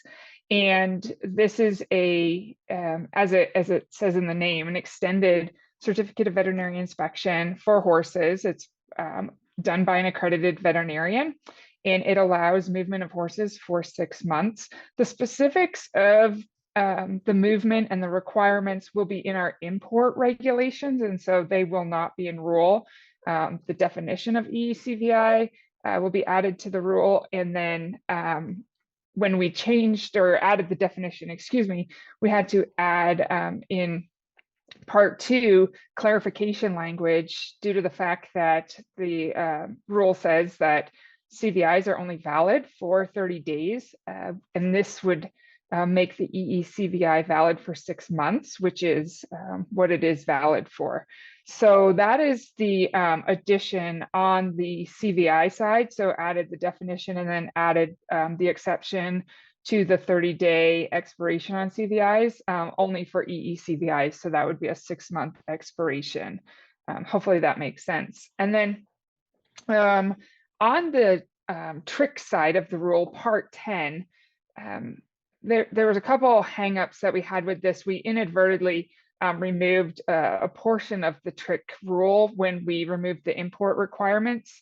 So specifically, public livestock markets was bedded in import requirements. And when we took out movement requirements out of rural, we accidentally took this section out. So we restored that language and didn't specifically change the language. We just went ahead and restored that language for public livestock markets.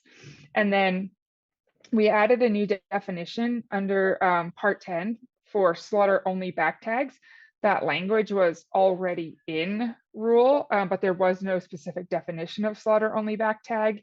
And then the last thing that we added was the requirement for female cattle from positive trick herds to have official identification when they received their red tag for movement. So basically, when cattle, bulls, or cows are tagged with a red tag that says I come from a trick positive herd, and the bulls were required to have official identification, but the cows were not. So we're just adding that the cows shall be identified with official identification too. And official identification is in the definition in Part 1. So that's all I had. Hollis, I'll take any questions. Any questions for Morgan? Okay, this is just a briefing, so this will be brought to us again as a rule. Thank you, Morgan. Thank you. And then the rulemaking action. Yes, and so commissioners, with us here is John Scott. So this is an actual rulemaking action for consideration of an approval of rules pertaining to the administration and enforcement of pesticide applicators act. We had a rulemaking hearing last month, and we're here seeking your approval for the commissioner to adopt. I'll let John give a brief summary of this rule. John, are you with us? I am. Good afternoon, everyone. So the rules for your consideration that we're changing, as the Ag Commission may recall, we last year in 2023, we were doing updates to the Applicators Act to meet the new federal certification and training requirements. And one of those rule changes that we did last year was to create the Category 309 soil and non-soil fumigation pest control category, which is a new federal certification category that's required by EPA. Now, one of the things leading up to through that rule change is of course, our best laid plans is we intended to have the exam and the exam guides ready by October 1, and just the way the national guide and the exams, national exams rolled out, we didn't actually obtain that those exams to review until November. And of course, we were in the middle of the rules process to meet our federal deadline to have the category in place. But in November, as we were halfway through the rule change to implement the category, and Colorado State University, who we use to update our exams and the exam guides and our staff, as we began looking at the exams itself, my understanding, working with some of the exam authors for the soil and the non-soil guides, the fumigation exam was supposed to be really focused on fumigation characteristics, chemical properties, safe handling. So we thought a single category, Category 309, would encompass both the soil and the non-soil. But in November, as we really started to review those exam questions, we realized that there were very specific questions related to soil applications, for agricultural applications, and very specific questions for non-soil applications. And so we needed to meet our federal requirement, we still had to go ahead and ensure that that category went in place at the beginning of January. So what this rule proposal is based on the feedback and what we actually saw as we were developing the exams. This rule, proposed rule, actually separates the Category 309 soil, non-soil fumigation category into two separate licensure categories. So we'll be making amendments to Part 2.61B, 8.01M, and 10.01J, which are specific to our private applicators, our agricultural applicators, and our structural applicators to create a category 309A, which is going to be specific to soil fumigation, and a category 309B, which is going to be specific to non-soil applications. Primarily, it will be for outdoor vertebrate prairie dog fumigation applications. So that's really the purpose of this rule, is to separate that category 309 into two separate exam categories. So our applicators ultimately are not being tested on application requirements for applications that they're not actually performing. The other aspect of this rule change that we're doing is it came to our attention as well that when we created the aerial category, we made a specific reference to agricultural aerial applications. And we had some of our applicators come back after the fact, actually after the rule had already passed through, even through the Ag Commission at that point. And some of our structural applicators came to us and said that they're actually starting to use drones now for wasp applications and stinging insect applications. So the other amendment that we're making is to part 8.01 to remove the word agricultural, because we wanted to make sure that the aerial category applied to all pesticide applications that may occur across any category. And with that, I'll answer any questions that anybody has. Any questions for John regarding this ruling, this rulemaking? Then this is one that we do need to vote on, so I will entertain a motion.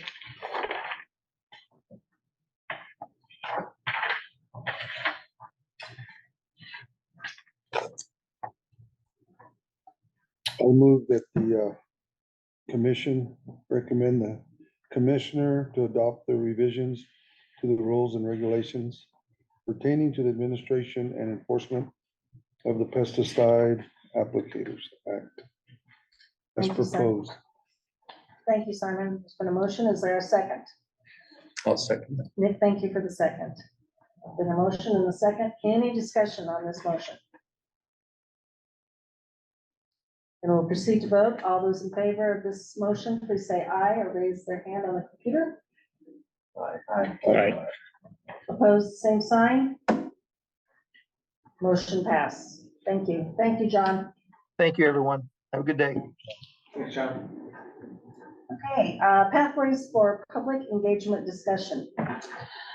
This sounds like similar to what Bethany was talking about earlier, but it's actually slightly different, and it's related to, so I want to make sure Elena's on, because it's related to a conversation Elena and I had after our previous meeting, just regarding questions Elena was getting from members of her community about how to engage with the commission specifically.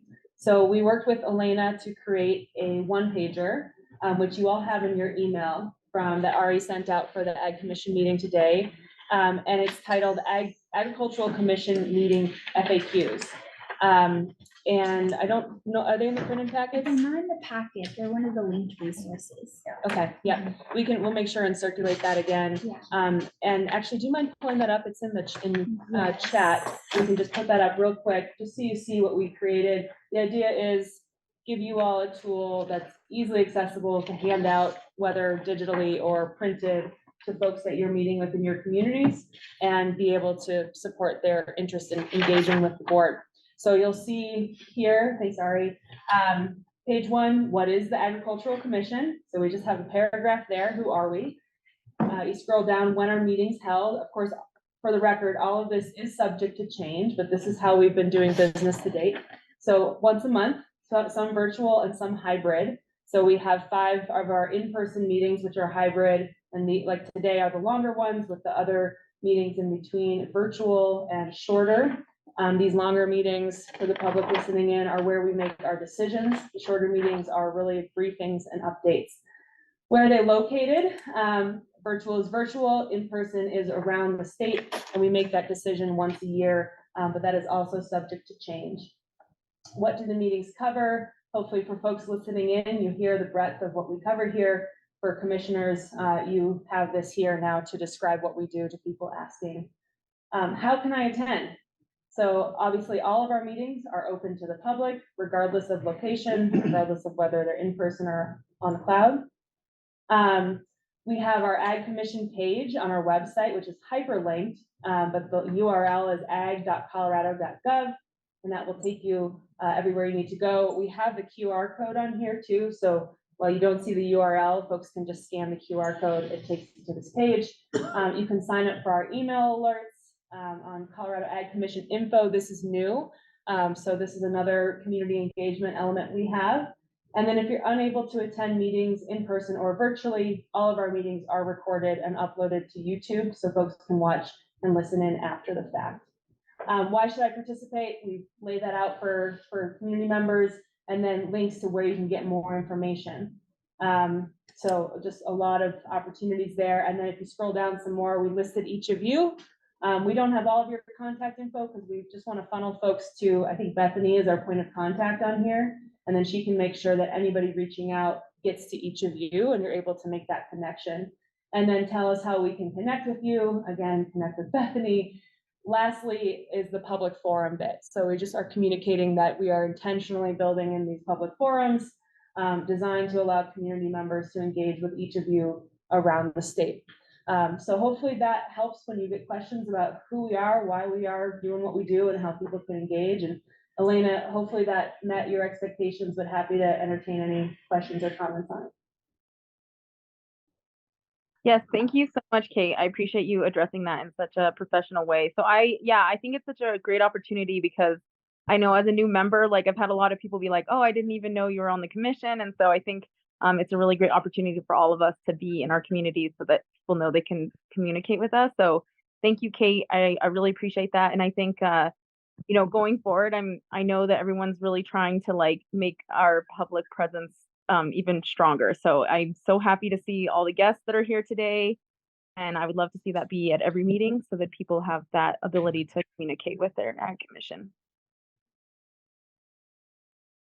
Okay, thank you. And thank you, Kate. Regional Assistant Commissioner updates. I saw that Joe was on. Joe Stanko? Yes, here I am. The plan had been to surprise you and come in and do this in person, but the morning activities took longer. So I am speaking to you from beautiful downtown Georgetown. So that's the thing, but mine is going to be brief. Right now we have our Ag Week has been a whole week long and it's been pretty successful. This morning was a breakfast with agriculture and we had 75 participants and 10 tables of people coming in to speak with the different things of agriculture. But up in Northwest Colorado, we're preparing for fire mitigation. I'm organizing a meeting with the state forester and the BLM on what kind of fire mitigation is going to be happening on Emerald Mountain. We're early because we're still brisket high in snow on a cow, so that'll be coming. The Colorado River Basin's having its roundtable meeting on Monday, and then the other rivers, the Upper Yampa, the White River, and the Lower Yampa will each have the following nights their own State of the River meetings. We're still talking wolves, and so we've got 2 up in Northwest Colorado next week. We've got 2 in the next 2 weeks. We've got Rocky Mountain PBS that is coming up, and I've gotten them connected with some ranchers down in South Route. And then the lady that did Leslie Chillicott that does big, huge documentaries and did the one with Gore on the greenhouse, Inconvenient Truth or something like that. She's coming she's working on one called Howl, so she'll be there. On the 5th, I'll be down there talking with students from CSU on a panel talking about conflict, non-lethal conflict deterrence, and both sides coming together for working together. I think that's probably enough for right now because I have another meeting tonight down there in Denver. So, Wow. All right, Joe, thank you. And safe travels. Safe travels this way. We're now at commission member updates. Ba-dum-bum. So I think I'll let Elena start up here. Elena, I'll let you start first. Update us on your world, please. Yeah, sorry. It takes me a moment almost always to find that unmute button. So I'm just gonna take a moment to before I talk about myself, I did want to address that Susan has commented a couple times on the chat, and I felt like those were important topics of conversation. She did bring up the importance of taking the, I'm gonna say it all wrong, but taking the PFAS seriously and having a proactive approach to that. And then she did express concern that she was not being able to receive grant funding and technical support for the last couple of years. So hopefully we can address those issues and at least, yeah, I don't want people to feel like they're talking into the void. So yeah, quickly, I won't talk much, but I wanted to be there so bad. I was so excited about it, but I'm having some issues with my sheep. And every time you think you've figured them out, they throw something out at you and you have to like relearn everything. So just a weird pneumonia outbreak. And so, oh, I'm sorry. She says, clarify. Susan says she has received support. So anyway, maybe we can address those after I'm finished. But yeah, so I was unable to attend and I was really disappointed because I was really excited to be in the area, but having to take care of livestock first, obviously. Hopefully we got on top of it. I don't know. The local vets were wonderful. And I think we have hopefully a better strategy for dealing with it. I did lose a few animals and I'm kind of disappointed because we're heading into lambing. So every you lose is like losing 3 or more because they have babies. So yeah, so that was a bummer. I was able to be on a panel for the Congreso de Acequias in San Luis a couple weeks ago, last week. And that was really enlightening. And also I felt like it was really good to hear the perspective from that community. I was just attending, of course, as a producer, not anything, obviously not representing the Ag Commission. But one of the things that I felt was talked about a lot was the need to figure out how to make food, like especially food safety regulations, work for small,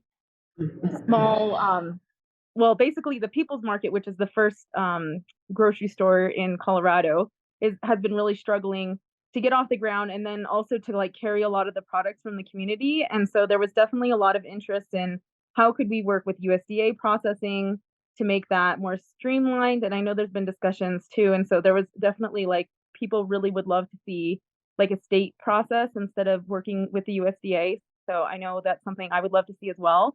And then also there are struggles with like how to get product right from the farms right into the market. And so I thought that was something that, you know, I think we talk a lot about on the CDA, and I thought it was really important conversation of how to make those foods accessible directly to the communities. And I think that's something Roberto also brought up of like that issue of how do you, we have these great farmers, great producers, but then there's just issues with the distribution and how is it actually reaching into those communities, and especially with accessibility, because a lot of our communities are in a food desert, and San Luis is definitely in a food desert. And it's really a struggle and a tragedy because a lot of these communities are in the middle of ag land and then they can't access those products due to just, you know, legislative issues, but then also just access issues. So those are some of the things I thought were important from the Congreso. I'm very hopeful. I'm trying to get my community to join in more with the acequia conversation because we do have acequias, but they aren't recognized simply because we haven't been active.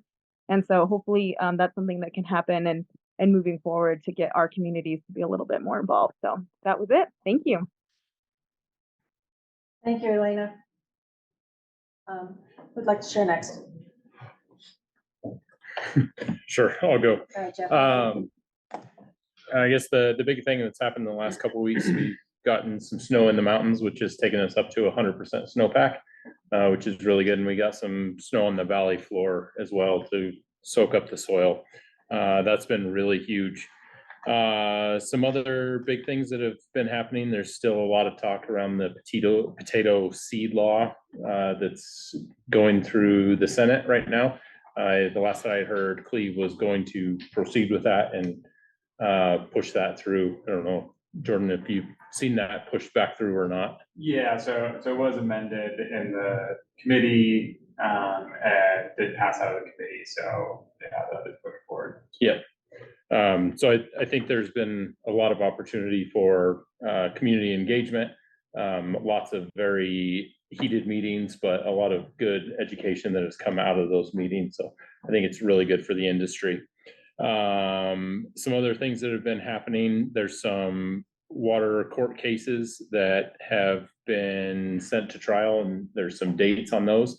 So these sub-district number 1 plan of water management has a 2026 date.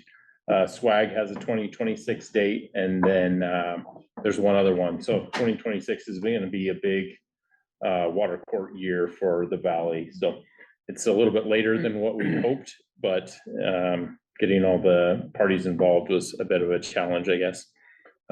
Something else that I've kind of been working on or been talking to Kate about is our fruit and veg inspection, and working on getting that into a digital platform.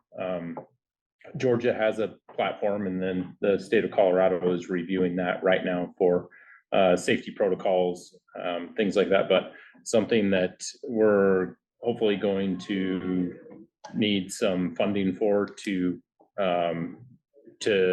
get the inspectors on a digital platform, some sort of a tablet or device or whatever that looks like, and then the software purchased from Georgia. So those are some of the things that we are looking forward to down in my region. So yeah, thank you. I'm up. You're up. Let's see, I don't have a whole lot. I'll be quick and dirty. Got some great moisture last week. I think we recorded total from that snowstorm about 2 inches of precipitation. So we're gonna go into the spring in really good shape.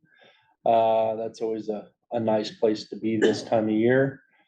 Other things I've been working on.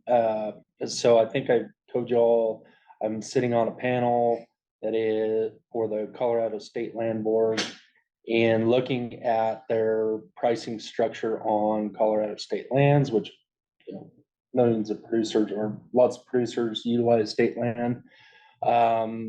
This will be the third of 4 total panel discussions. The last one was very interesting. We were actually presented a model that incorporated cattle prices, indexed cattle prices, and the relationship to corn, and basically spit out a number that was relative to what producers were receiving for their livestock as a means to determine the rates. And I think everybody on the panel was pretty excited about that. There's been some crazy inflationary pricing that's been going on state land, and this would, I guess, add some normalcy to it and make it at least a little more predictable. So hopefully the land board agrees to adopt that, or I think we're going to push them that way. I think that could be a big thing for the cattle producers in the state. And then hopefully for the cropping producers, there'll be some type of formula like that that'll come after the grazing land. We'll see if they adopt it, but that's the big thing I'm working on right now. Oh, and my daughter got 4 baby chicks for her birthday. That's what she wanted. So I'll be watching High Path AI stuff real close. They're sitting on our kitchen table right now because we don't have a chicken coop yet. But they're just like that big, so.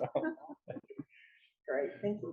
Okay, we'll follow up with, we got some moisture down in our country. Matter of fact, it still rained yesterday. So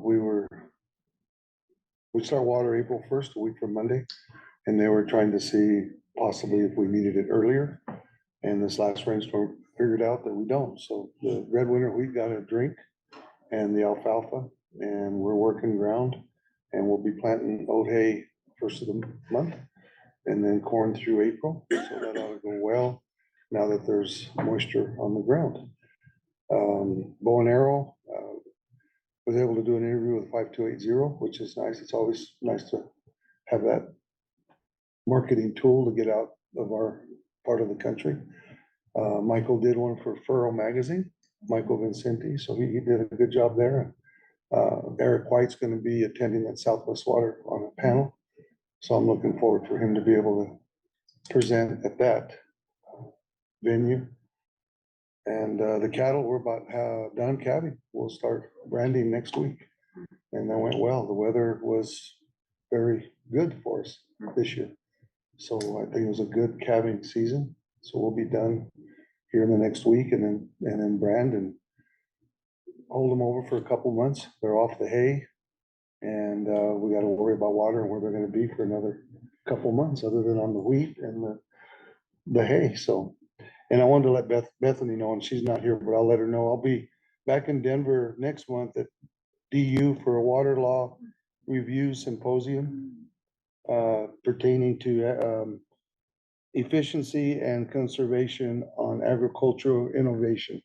So they had asked, so I'm going to sit on a panel and see what is happening on their end of the world and then us there in Southwest Colorado.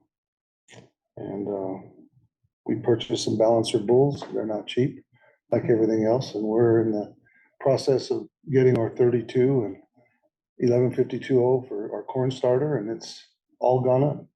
So I think it doesn't matter if you have a 40-acre farm or a 4,000, your input costs are important because you've got to be able to adjust what you spend to be able to make it on the open market as far as produce, product, and have a buyer to go to if you're gonna spend that much money to be able to have a place to take it. And that's what we've learned on the oats.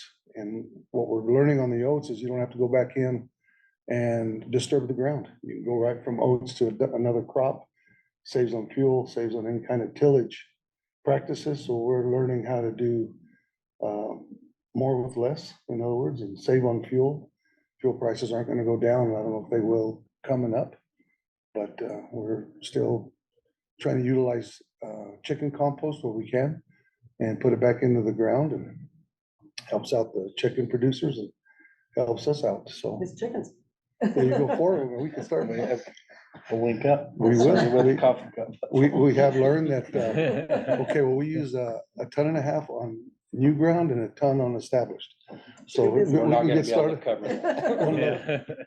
So we still continue to try to do that process, but other than that, we're gonna get started watering here less than 2 weeks now. Simon, did you guys participate in the system conservation? We did. Program? I'm waiting to hear back from Wayne Colum on our, I believe we were verbally accepted, but we have to sign something before April 1st, before we start our watering season. And we, after having all the expenses we had last year, pulling out of the drought the year before, this is nice to be able to have something to lean on to pay for some of our expenses. So we get a check in the spring and then the check in the fall after water is over. But I just got an email yesterday that it's pending, but it looks good that, so we did get involved with the SCPP program. Yeah. Then we're also working with FCA on some RCPP money to help us on engineering a reservoir at the end of the Route 3 Canal that will help us store some water for drought years or other purposes that might be needed. So yeah, we are. Are you guys fully fallowing or are you? We are. Transitioning to a lower water crop? No, we had to fallow a little over 800 acres and leave 2,000 acre feet in the reservoir.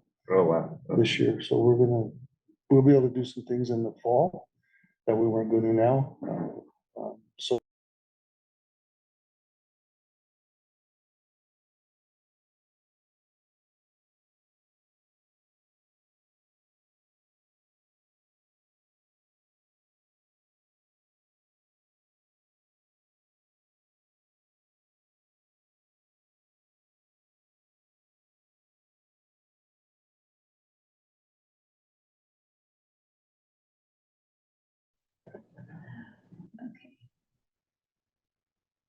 Keep pressing this.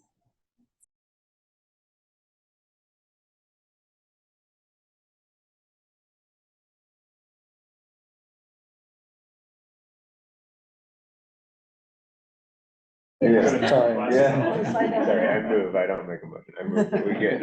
Are we good, Ari? Yes. Okay. Well, first I'd like to thank, and I know they're not, some of them aren't here, but Olga and Ari and Bethany and Jordan and Kate for yesterday, last night, and today. You provided us with a wonderful opportunity with everything that Yes. happened with the Senate. I think it's really nice that so many of us were there last night to show the real diversity, like I mentioned last night, the diversity of agriculture across the state of Colorado. And I think as often as we can do that, I think it's just a wonderful opportunity for us to get that message out to the consumer. Yeah, so thank you for that. And thank you for the effort to come over, because I know it's a long ways. I know it's a long way. I know, I mean. We were also blessed with great snowstorm that stuck to the grass, stuck to the fields, and we muddied up the roads, but that's okay. Talked to Kate that same day, and she said they had 3 feet in Estes Park, and I said, that's wonderful, because that's our watershed. So that made us very happy. We probably had about 1.5 inches in measurement. So farmers around our area right now, if they have, if they're going to grow barley this year, they're in the process of getting their fields ready and putting that in. So. Can I interrupt you there? How's Yeah. that going? Was Budweiser somebody? You know, we backed out, so I'm not sure. I see. I can find that out, though. I'll make that one of my assignments to see how that's going, but it sounds to me like it's the same game plan as this year will be the same, and then next year will be storage, and they'll have to decide how they're gonna handle that. So that's my understanding. So, and if you hear what they're doing with that building in Longmont, I'd be curious to know, but I wanna find out too, because it's a great facility where it's been for many, many, many years. Can't remember us driving there as a teenager, so you can imagine how old that is. So yeah, that's what's going on around there. Will County, we're doing something kind of cool for Ag Week. We're going to go visit a fleece factory on Saturday, which is over in the Platteville area. Cool. So yeah, it'll be fun. And I guess I've received my assignment to report back in the April meeting regarding our new Buc-ee's, which is just 4 miles north of me. So I will bring pictures and let you know what the whole experience is.